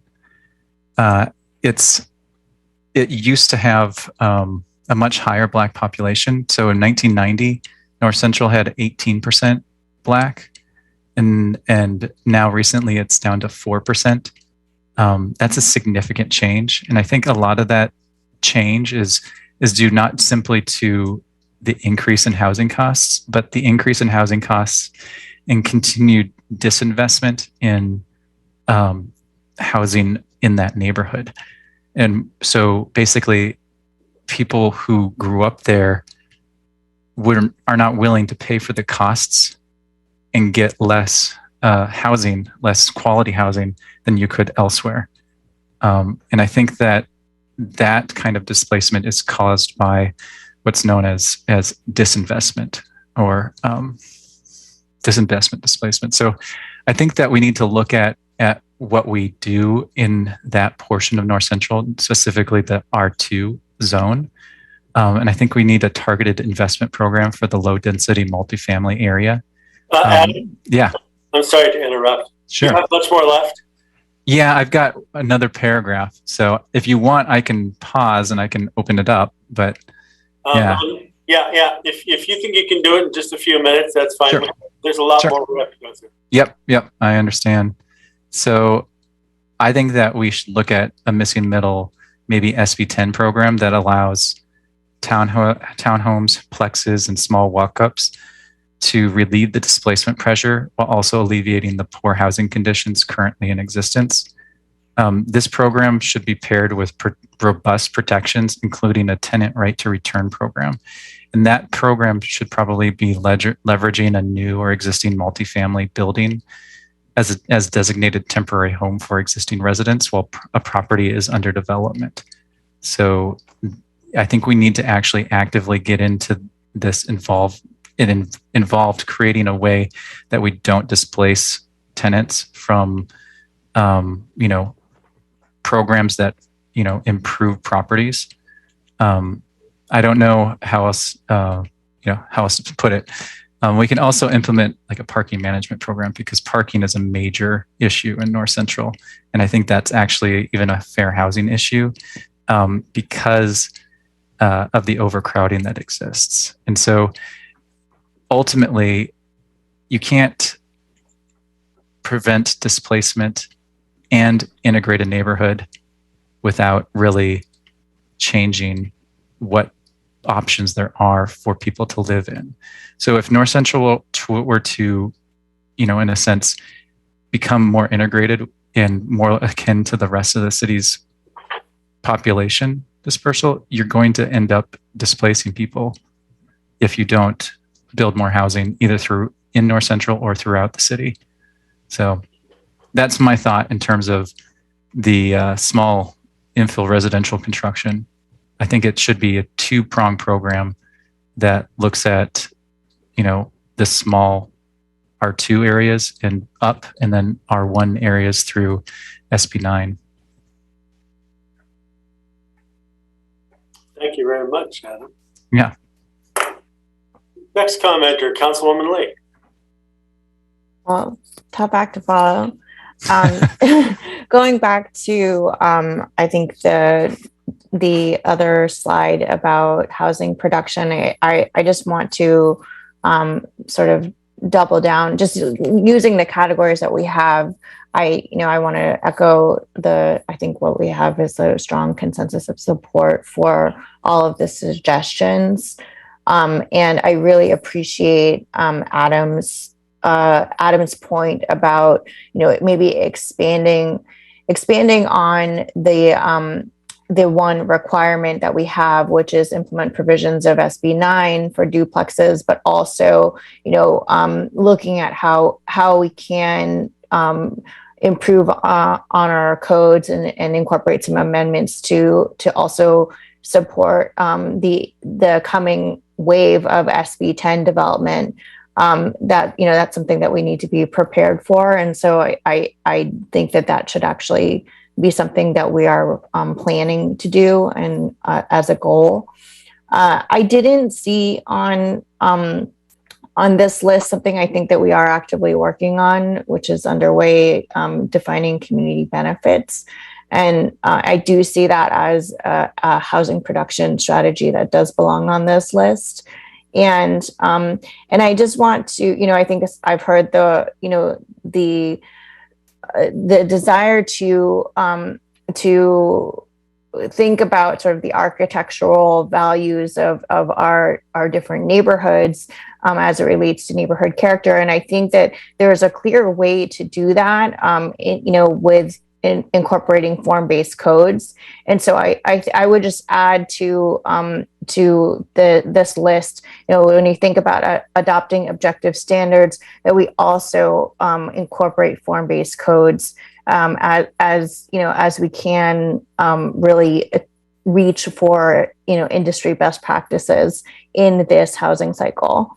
So those are some of my specific additions to the housing production conversation. And I do also think that it's important, just from a sort of a clarity and process perspective, it was not really apparent to me what was assumed to be carried over in our housing, in this conversation, in terms of the new policies and programs, what was already incorporated in the housing plan, and then how that also relates to the existing goals. So given the conversation that we've been having about equity and about neighborhood, just the preserving the integrity of neighborhoods, I really do take issue to H 1.2 as a goal. I don't believe that any specific zoned neighborhood should get special attention over another kind of zoning. I believe that we should be looking with an equity lens across all of our community, and so I personally do not support continuation of that goal. Which one was that? H 1.2. Oh. Thank you very much. So that's just my comments on housing production. And so I'll stop there. Thank you very much. If there are no others, then I'll go ahead with my comments. Regarding H 1.2, also made note that I really felt that it would be in conflict with SB 9 and 10. I think it needs to be changed, if not eliminated, then because it's in conflict, and I just don't see it actually working in the modern world. It's become outdated. I also, I think, feel the same way about, no, that was the only one on that list that I felt like it actually had to go. Let me get back here to this list. Like Councilmember Goethals, I support all of those. And if we can move on to the next group regarding housing, affordable housing, fair housing. Okay, affordable housing. Which council member wants to comment on this first?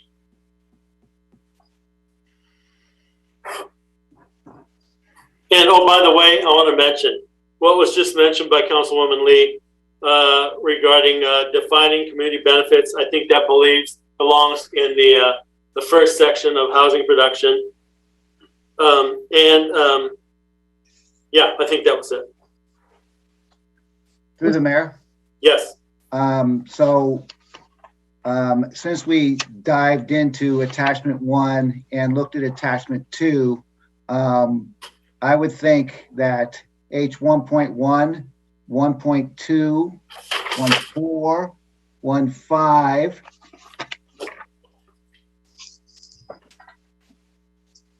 and those are the items on that list that I do not think should be pulled forward, nor do I think we're in pretty much agreement that the word character can stand without it being much more objective. My concern with attachment 2 is it's substantial and most of them are very good goals. Yet I don't know what benefits they bring to the city, have brought to the city, or will be able to going forward. And I hate to see there be more goals and objects than are manageable and that streamline the processes throughout. So I do not want to go through that list line item by line item, but I'd like them to be looked at to see if they're actually feasible and workable programs going forward for the housing here in San Mateo. Thank you very much, Commissioner Ebnetter. Actually, I reviewed that item and made a bunch of notes. I think some of these things can be improved. There needs to be some wordsmithing. For instance, just in the opening, primary theme of goals at the top of the page, where it says maintain high opportunity environment, it should be improve high opportunity environment that the city currently offers, because there's room to improve. And actually, yeah, I think there's a lot of wordsmithing we can do there. I don't want to go through that page item by item either. So can we bring it back to this for now? John, can you comment on these?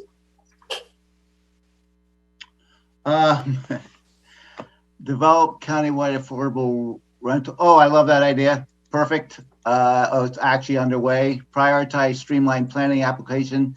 We, I believe, are starting to work on that as the Planning Commission, and it's a great opportunity to help the production. Increase community outreach for resources. I struggle with that, as does the city. I think our latest attempt at public engagement, we were able to through so many different programs for the housing element and the general plan, only attract about 800 responses. We're looking at resources here, John. No, I understand, but how are you going to increase it? That's my question. And provide home purchase assistance. Yes, I'd love to have some home purchase assistance to be able to speak to the public about. Absolutely. Okay, thank you. Okay. I don't believe we finished the other page we were on there. Other council members wishing to comment there, because if nobody else does, I do. Adam, did you want to comment on that? I see your hand up, and Amaranth's too. Yes, I did want to comment. I also want to note that I do think the home purchase assistance would be a great option, and it looks like people are asking for that. I'm not sure how much money we have for that, but if we can get that as an opportunity, that would be excellent. There are some resources out there. I'll talk about that later. Councilmember Lee. Yeah. Yes, I am glad to see all these. I wanted to ask Sandy what this means, increased community outreach for resources. It wasn't totally clear to me. That was something that kept coming up in our workshops, that people don't know where to go to for help. I think it was mostly in context of the social service providers that do have resources, like legal aid can help you if you're in an eviction situation. Samaritan House has rental assistance. So I think, to John's point, whether there is anything practical that can be done here, but I think that was the concern that this is unfiltered. This is just, summarizing comments that we got from our workshops. And I think there was interest in many community members that people who need help should know how to get it. And so, yeah, it's a little fuzzy right now. Well, thank you for expanding a little bit on it. Yes, I would agree that we want to leverage our as many resources to support people taking advantage of affordable housing, and also support the organizations that are doing that. And so, one potential idea would be increase funding to the Community Relations Committee. That's they are issuing grants to the nonprofits, serving our vulnerable community members, and doing a lot of housing work. Specifically. So that's been, I think a reoccurring ask, a request from that commission is how do we increase that pie, and distributions to the nonprofits that are doing that work. So that would be one, specific objective there that I would add. And then, and I would just expand on the provide home purchase assistance. I also saw that very clearly in the community feedback that people want to have equity and build a future here through home ownership. And I think that there's a lot of exciting things happening in this space with community land trusts and the tenant and Community Opportunity Purchase Act and the rent to own programs. And so I would just, sort of look across the menu of all of those different kinds of programs that are helping convert renters into homeowners and see how we can better participate in those programs, which I believe is also really critical to housing, preservation strategy as well. So an anti-displacement. So I see this being a really key strategy in the coming cycle. And I hope that, we can plug into as many resources as possible. And I'll just add that, I really agree with Commissioner Nugent that, and yourself, Sandy, who said one of the major barriers here is financing. And so I think that another goal that we could add to the affordable housing suggestion list is looking at expanding mechanisms for financing of ADUs.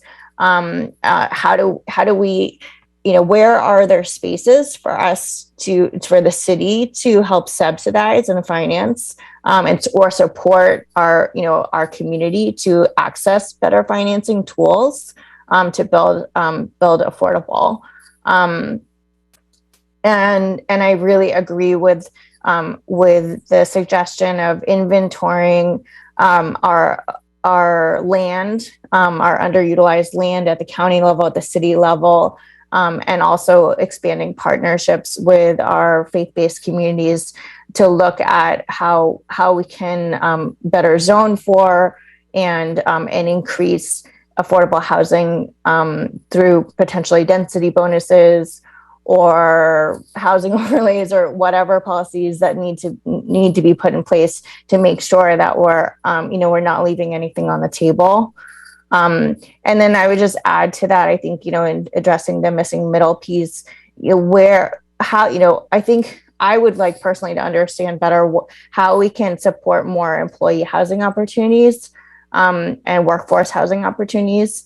And so I think that that's a real area of need. It was organizationally as a city, looking at staff retention and recruitment, but also across, all of our small businesses that are really struggling. And so I'm interested in learning more about that and would love to see that as part of our affordable housing strategy. Thank you very much, Emma. Do we have other comments? Adam, is your hand still up or back up?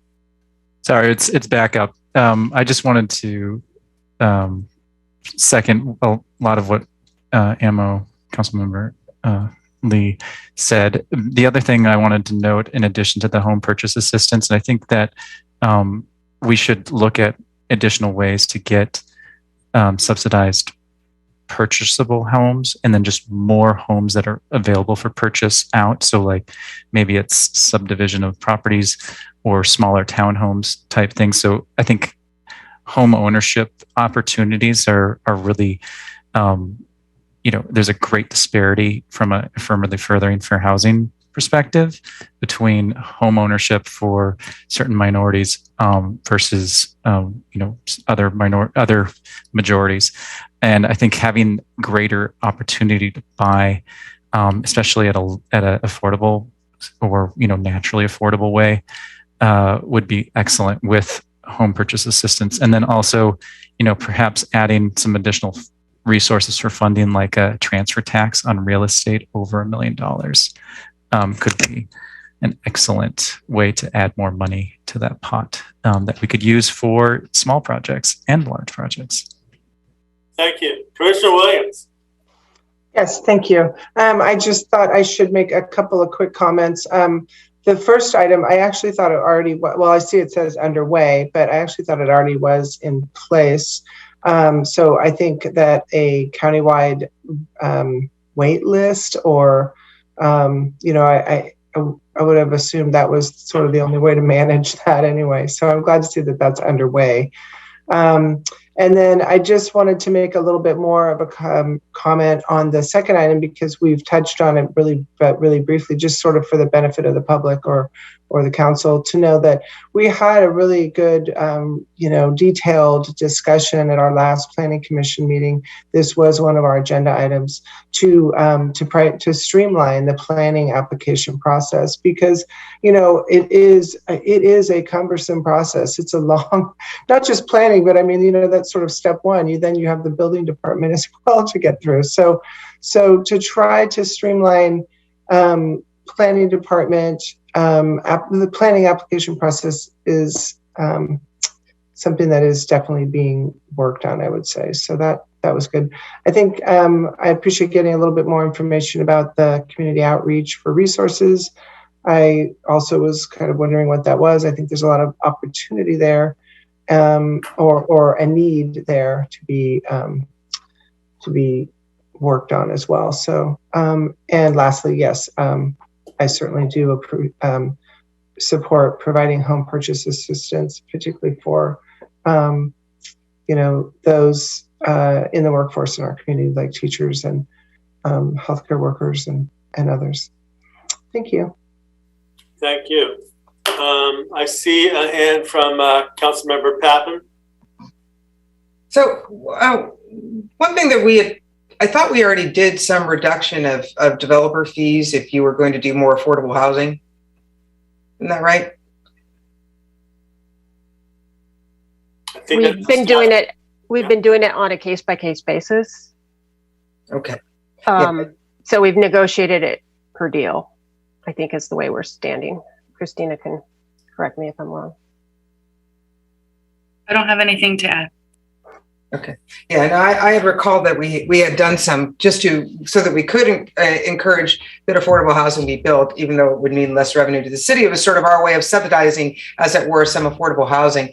The other thing that I thought of that maybe we could do is some of, like, for example, we have office parks that are being underutilized, and we may want to give some incentive to encourage affordable housing if older office parks are going to be converted to housing. So that may be another way that we sort of incentivize affordable housing as there is a conversion of land uses as we go forward. So I don't know where that falls, maybe somewhere in the prioritizing streamlining application of process, or not quite there, but there is some incentivizing that we can do by the conversion of uses of property. Okay, thank you. Anybody else here? Councilmember Rodriguez.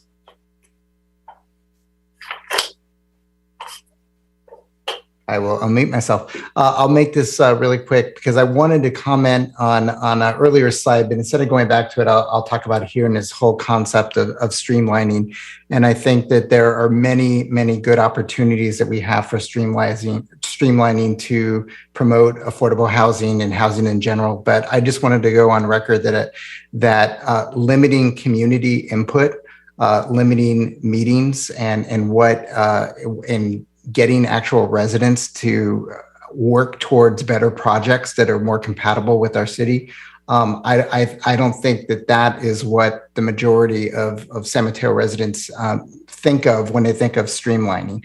And I just wanted to go on record while we're in a public meeting to say that. That's basically all I have.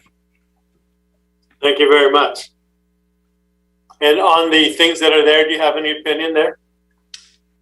I mean, providing assistance for home purchase.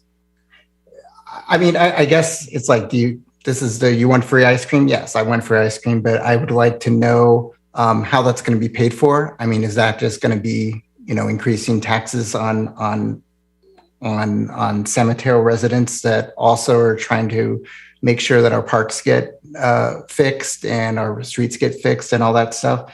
So I don't know about that. I want to see how that's going to be funded. And more importantly, what would those funds be taken away from? Of course, outreach. Yes, I think that's always good to have outreach. And let's see. Yeah, and everything else is underway. So. Can I just clarify something? Because in the staff report, it says each program will include a work plan and timeline and will be considered independently for adoption, including community input and environmental review as required. So I hear your hesitation about, wholesale stating any of, adopting any of these goals, but the process that's been laid out will already include community input and environmental review and council adoption process. So is there something more that you're looking for? Are you speaking to me? Yes, Deputy Mayor. Well, no, I didn't really have specific comments on these. I'm just saying that, the devil's in the details before. So it's hard to say, I'm hearing a lot of, I'm for this, I'm for this, I'm for this. I'm saying that I might be for a lot of this, but I would really like to explore it more and learn and view what you were just talking about, the specifics. That's all I'm saying. Okay, thank you. Any other public comment? Comments from council or commissioners? If not, I'll go ahead and make my comments on these. Quick and easy. I do support all of these. I want to mention that regarding providing home purchase assistance, Heart of San Mateo County already does that. The city is a member. I'm the vice chair there. We've been doing it for a number of years. It's not the end all do all. Once again, constrained by availability of money and by constraints from lenders. But it is helpful. I think we put 20 people who needed help into homes, families who needed help into homes last year. So the numbers have been, in that space somewhat over years. Mostly teachers, it seems like, come to us for that program. But I think it can be improved and expanded on. Speaking of that, Heart also is working to improve the availability of preservation housing, which is housing for middle income persons, as the JPA has the authority to take a bond and to purchase and manage properties and maintain affordability. And actually, as the investment ages and the payback from the actual development itself increases, we can actually reduce the cost of rents over time as that kind of investment carries on. And after a period of, I think it's 30 or 50 years, that property reverts to the city, which these are all things that we'll be working on right now. So these are things that can be done. But in general, yes, I approve of all of these. I want to say that regarding, free ice cream, of course, we can't afford to give everybody free ice cream. But the other end of that same analysis is public subsidy. And that's what we're struggling with. We also can't afford that. So this is why we have to work together to find ways to do these things that work for everybody. Thank you. Can we move on to the next page?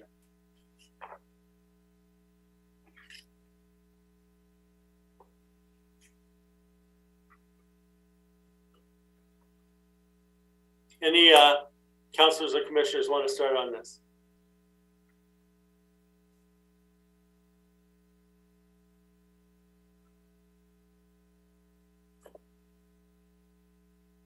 Okay, well, I have some notes. I can start. Oh, you do? Okay.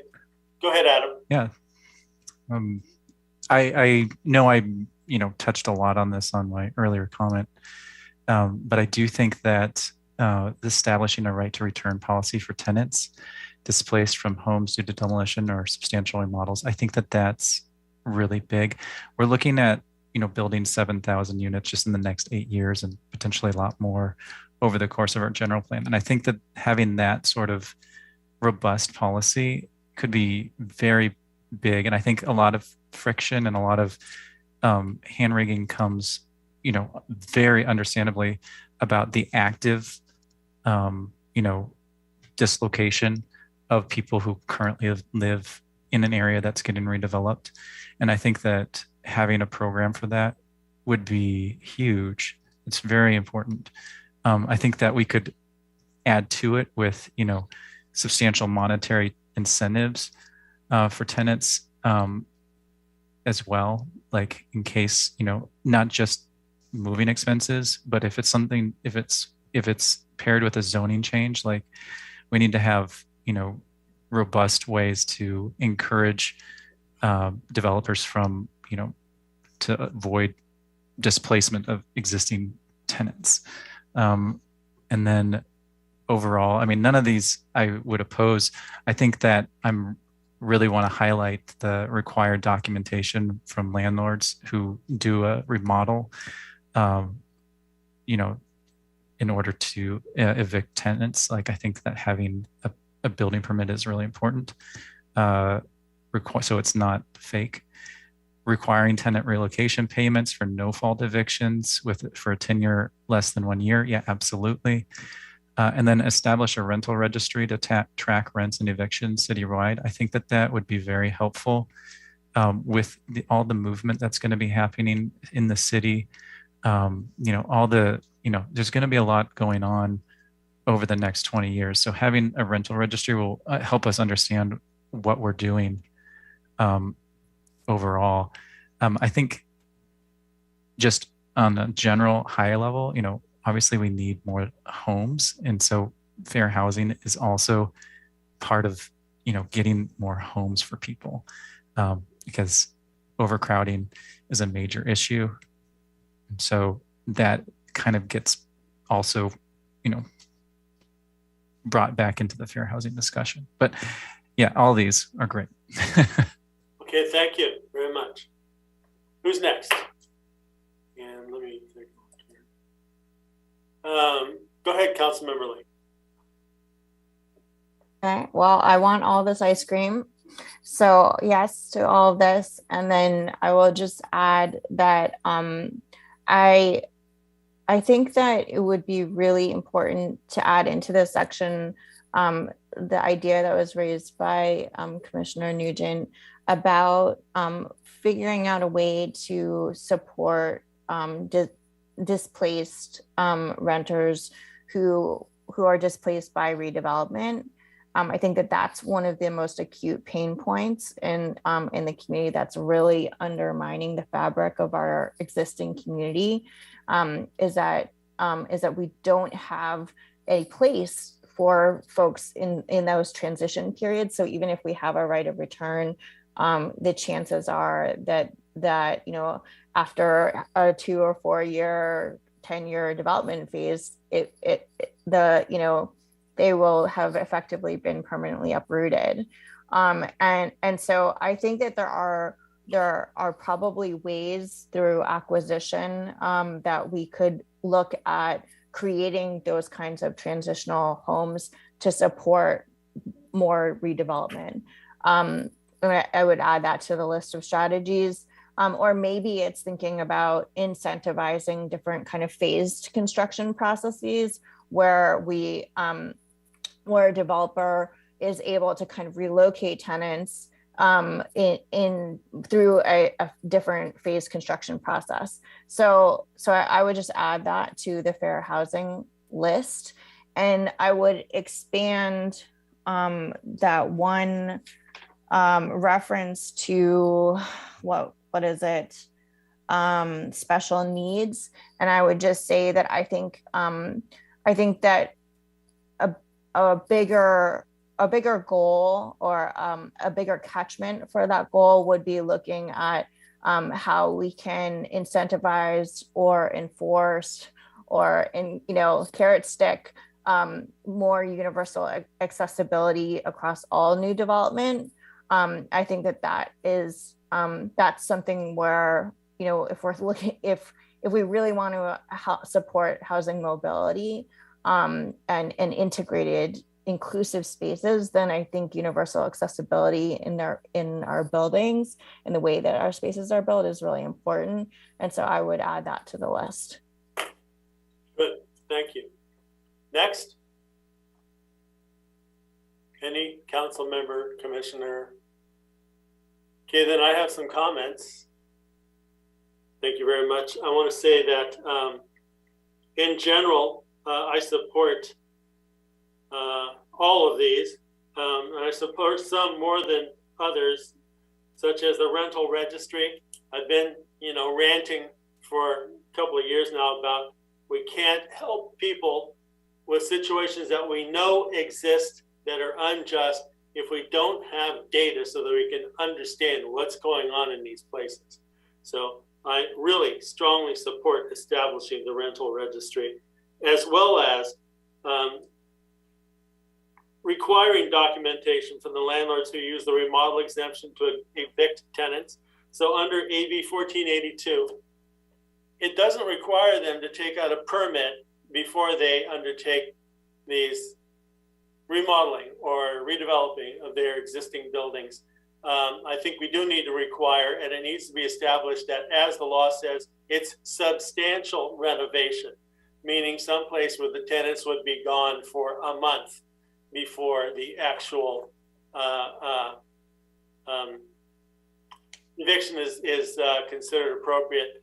Yeah, during the interim for those shorter periods, I think providing alternative places to live is much more reasonable, which is why I want to add on to what Commissioner Nugent said and what Councilmember Lee said regarding developing some way to create and have some sort of a temporary displacement housing arrangement where people who are displaced for short periods of time, or even if they're displaced from the place where they live, new places being built, if they're granted, and I support this also, the first right to return, and then if they're housed someplace locally so they can keep their job and not actually get displaced, which discourages them from continuing to live in their community where they may have deep community roots and family.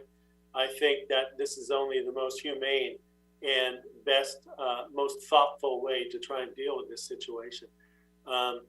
Other than that, the ones that are underway, of course, I support that. So yeah, if there are no other commenters on this, we can move on to the final item, which is sustainability. Just add, Rick, that I support all of these as well. Thank you very much, Councilmember Goethals. Did I hear? Yes. I also support all of these suggestions. The renter protection, the registry, supporting AB 1482 is extremely important. I think they will all benefit existing tenants greatly, giving them much more security in their home situations, which is extremely important, especially for families with children who are displaced on a very regular basis. They've left their communities, they've left their support, and to uproot and have enough money to afford to move is out of the reach for way too many people in our community. And these are the protections that need to be in place to make sure that that does not happen. As a couple of other suggestions for actually providing fair housing is, one of the major hindrances that is very obvious is the price of land in our city. And that is what's driving the price of building. If we are able to upzone larger portions of our city, we can then reduce the cost of land, which is artificially inflated because of our zoning. And unless we're willing to aggressively promote housing of different styles in different neighborhoods, we're going to continue to struggle greatly to produce more housing. And we've got to look at it holistically. We're not going to be able to just concentrate on certain areas of the city. And our hands are tied. This last component, the provide flood improvements to North Shoreview, is great. Yet, if you look at the maps that all of the alternative housing, all the alternative maps for development, they are all affected by flood zones. They are all affected, a lot of them are affected by low incomes. These areas are under economic and environmental pressures that we need to acknowledge and see how we can alleviate some of them, rather than thinking, oh, it's land, it's available, we can build on it, but what are the consequences of building on land without getting it protected from the variety of issues that these neighborhoods are exposed to today and will continue to be exposed to as we go forward. Thank you very much, Commissioner Ednetter. Yes, Margaret Williams? Yeah, I just want to make one quick comment on the item about documentation from landlords for remodeling and for the remodel exemption. So I do not think that we should go so far as to say that they need to get a building permit, because there's other ways of documenting, like receipts or some other way of documenting it. There's a lot of things that may need to be done to a housing unit that would be disruptive to the people living there, such as, flooring, dry rot, replacement of, appliances or fixtures, or water damage, or painting, or, there's a lot of things that do not require a building permit. So to say that you have to get a building permit for things that don't require that is just prolongs the whole process and makes it unnecessarily difficult when it's not required. We have a tenant relocation process, I think, for most of the things you just described, which don't require a permit, although quite a few do, things like rodent or pest infestation treatment, drywall repairs, quite a few things do. But still, the idea is there's a law that's created and there's a loophole in it, AB 1482. We want to close that loophole up and make sure people aren't just being unreasonably evicted because it's happened, it's been documented. So, thank you. Anybody else?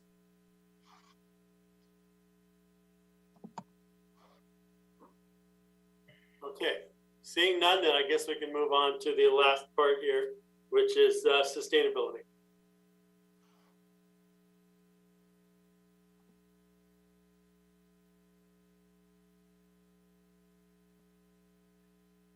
Are we awake? Thanks. There was just 2 items on that, so my apologies. I didn't actually put those on a slide. Okay. But that can be a starting spot if. Sure, I can go ahead and describe them. The 2 items that are on here at the bottom of the page under sustainability, and they're both suggested. So the first one is adopt citywide transportation demand management, which would be a program through Public Works. So, any thoughts? I'm against sustainability. I think I'm firm on this. Mr. Mayor, you agree with me, right? I do, actually. If I could just clarify that is Public Works recently was awarded a grant to do that. So that's actually should be an underway rather than suggested. I realize that's a mistake. Very good. If you're interested in that, that's happening. And I have been actually talking about that for some number of years. Go ahead, anybody else? Through the mayor, I'll go. Yeah. So I had 2 suggestions that I think might fall in the sustainability bucket.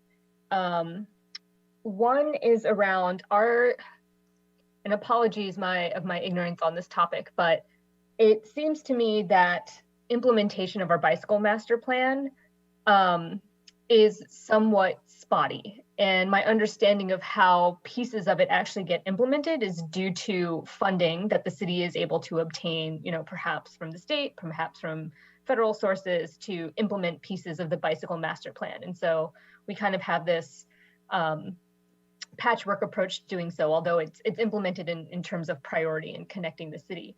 But I would love to figure out if there's ways that we can make implementing the bicycle master plan part of the development process. Are there ways to say if there's like a large development going in adjacent to a route that's on the bicycle master plan, that part of the commercial fees from that project would have to go to actually building out that piece of the bicycle network.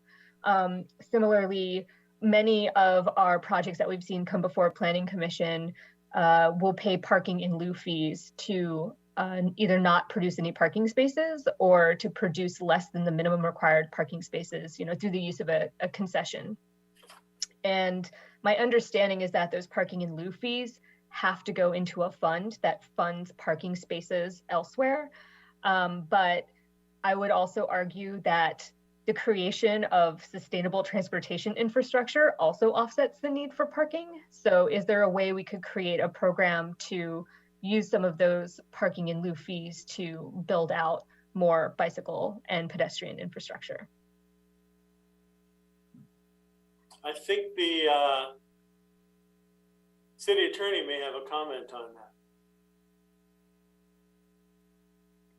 Sure. So briefly, I mean, if you're referring to, say, an impact fee, that has to be supported by a study, like indicating, what is the appropriate amount of the fee so that it's actually proportional to the impact that a development may have on that particular area. So I think when it comes to fees, they have to be carefully studied and documented, I will say. Sure. I'm just wondering, because I don't know if it's a city policy or a state policy that says when we collect parking in lieu fees, they have to be used to pay for parking spaces, right? Like I believe that, for example, some of our parking in lieu fees on projects are going towards the new parking garage in Central. Is there a way to have a policy or program that would allow the use of those funds to go towards bicycle infrastructure instead of parking spots? If I might interject, this is a way to actually reduce the use of cars and not have to build as much parking if people move to bicycles more. You're still thinking, Prasanna?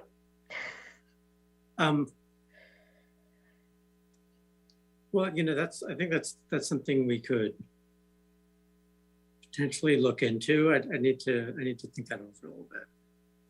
Okay, good. Thank you very much. Okay, I see a hand up from Adam Nugent. I would also, Commissioner Patel basically said a lot of what I was going to say, but I do want to also mention the transportation demand management program. I think tying that also to looking at, how do we reduce the purchasing and ownership of automobiles, just from a building sustainability aspect, parking garages, and I'll take a lot of concrete. That's a lot of embedded energy to build parking garages. So, that's something that we should look at is, how do we reduce the need for cars? How do we move away from that sort of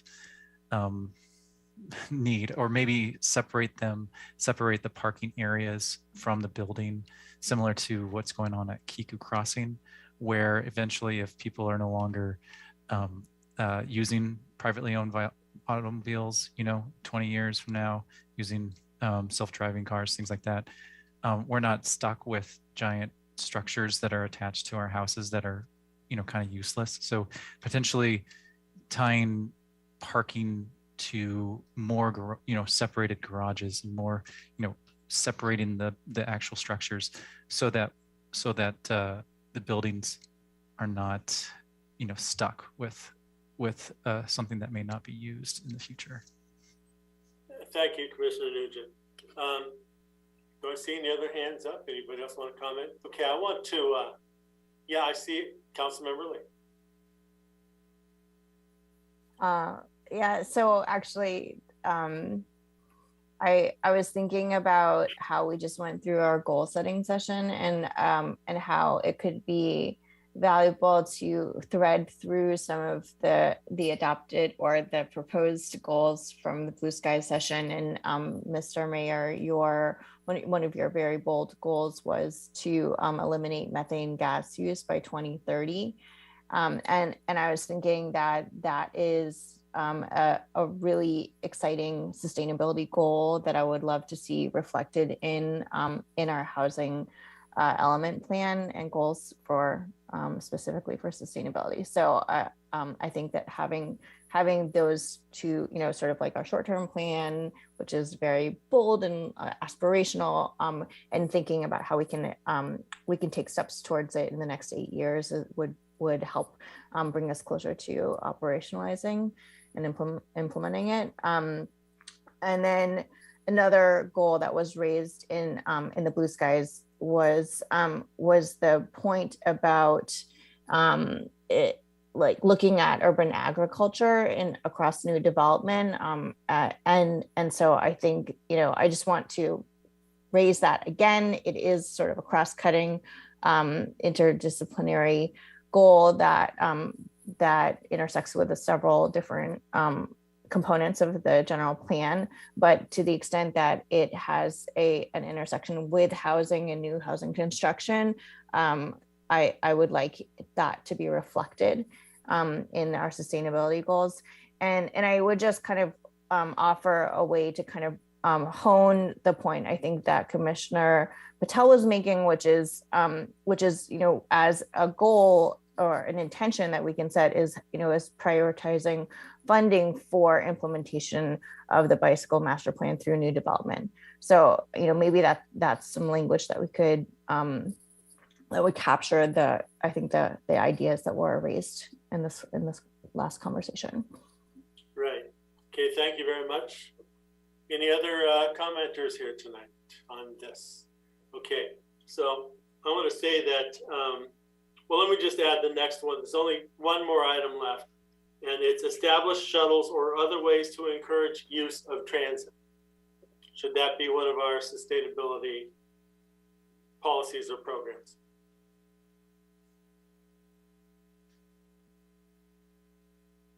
I see thumbs up. I see heads nodding. Yes. Mr. Yes. Mayor, may I ask a question? Yes. This might be too late to ask a question this complex, but I'm curious, what is the benefit of investing in a shuttle program versus putting additional funding around our bus infrastructure? Well, it's a good question. I think somebody else, so I see Sandy looks like she's ready to talk about this. Oh, I just wanted to clarify that I believe this comment came from workshops to address that last mile, how to get people to transit. Right. And so I think that's what this was. I think that's what the intent was. Not necessarily a shuttle bus per se, but just how do you get people to use transit? So for some people, it's a scooter. Other people, it's a bike. And other people farther up the hill, it might be a shuttle, right? So it's just alternative modes of transportation. They really all fall under TDM. And so I just wanted then my last comment, because I support these couple of things. Also, I think Commissioner Nugent touched on the very high cost of building too much parking. And so I think that we should re-examine our parking requirements and try and establish some parking maximums rather than minimums, which are based on real usage in our community. I think the traffic study and projecting of the number of cars we're going to see, especially in areas where we have our transit-oriented, like our transit corridor. I don't think we need to build outside of downtown. I think that might be the last garage we need to build. I really see the times changing and other modes coming in, and things are going to be different.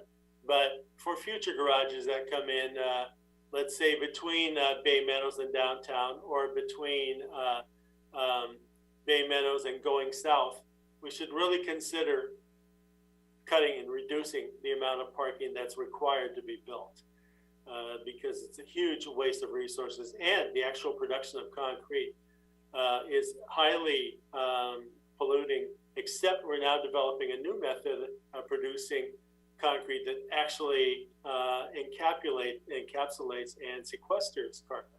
So, and found to be structural sound. But anyway, that's, I think, my last comment on this. Anybody else have anything to add? Mr. Mayor, I have one more comment. One, I just wanted to echo what you just said. I completely agree about establishing parking maximums, and I also had revisiting our parking minimums on my list, so thank you for reminding me about that.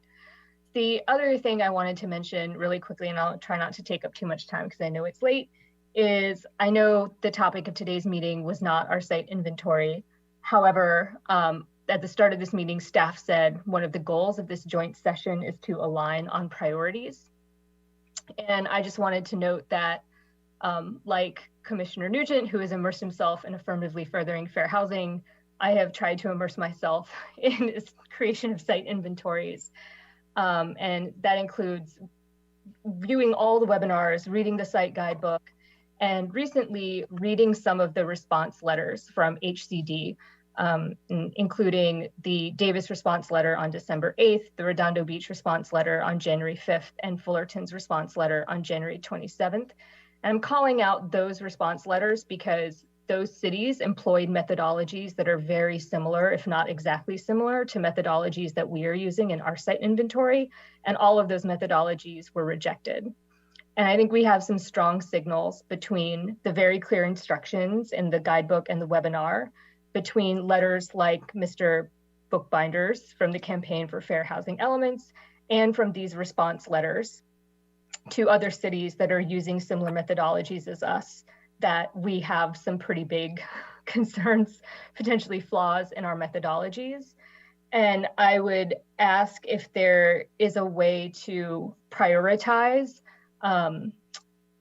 going through the comments from the Campaign for Fair Housing Elements and analyzing them and seeing if they have merit, and prioritize adjusting to them, because we don't have a lot of time to pivot if we find that we have problems with our methodologies. And I'm worried if we continue down this same road, we're going to get a response letter just like Fullerton's in August. And now we only have 5 months to completely shift our approach. And so I think if we could prioritize investigating that, that would be great. And maybe even pivot sooner and take an approach similar to what Campbell is doing, where they put together a preliminary site list. They contacted all of the property owners on that site list and asked them, how likely are you to develop housing during the next planning cycle? The ones who wrote back and said, I'm not, they removed those sites from the list. The ones that wrote back and said, I am, they kept them on the list and noted them at a very high likelihood of development. And for everyone else where they didn't get a response or property owners didn't know, they multiplied the estimated capacity by 26% because that was their likelihood of development from the previous cycle. And I think an approach like that is achievable for San Mateo in the time that we have left. So anything we can do to investigate the comments from the Campaign for Fair Housing Elements and pivot as quickly as possible, I think would be fantastic. Thank you. Thank you very much. Oh, Adam Nugent, go ahead. Yes, thank you, Seema, for saying that. And yeah, I think that's good input. I apologize because I'm backtracking to the sustainability one more time. I do just want to mention with regard to parking and reducing parking requirements. I think that's important. I also think that it is the biggest point of friction for residents for new housing. So I think we really should look at, managing parking on the streets, like on-street parking, as a part of our housing element, because I think that is one of the biggest frictions for neighborhood support for a house, new homes near them is what is going to happen to the parking. And so actually the street parking management, I think, is a major way to help ease that anxiety, help ease those issues. I mean, obviously, it's a problem in my neighborhood, so I think having that as a plan as part of our housing element would be great. Through the mayor. Thank you, and that's needed because the cost of building all this concrete parking is exceedingly expensive, and it pushes up the cost of building the housing that we need, the affordable housing, all the housing. Thank you. Somebody else started there? Through the mayor. Yes, please. So, thank you, staff, for all of this fantastic information. I, like Seema and Adam, have spent a tremendous amount of my time recently on the affirmative furthering fair housing issues, and I have concentrated quite a bit on the site inventory list and seeing how it aligns with AB 686. So long story short, I contacted 5 property owners out of the 200 odd numbers, or 200 on the list. And I asked each one of them what the possibility of producing housing on their property over the next 8 years. And each respondent said that there was no way they're going to build housing on their property over the next 8 years.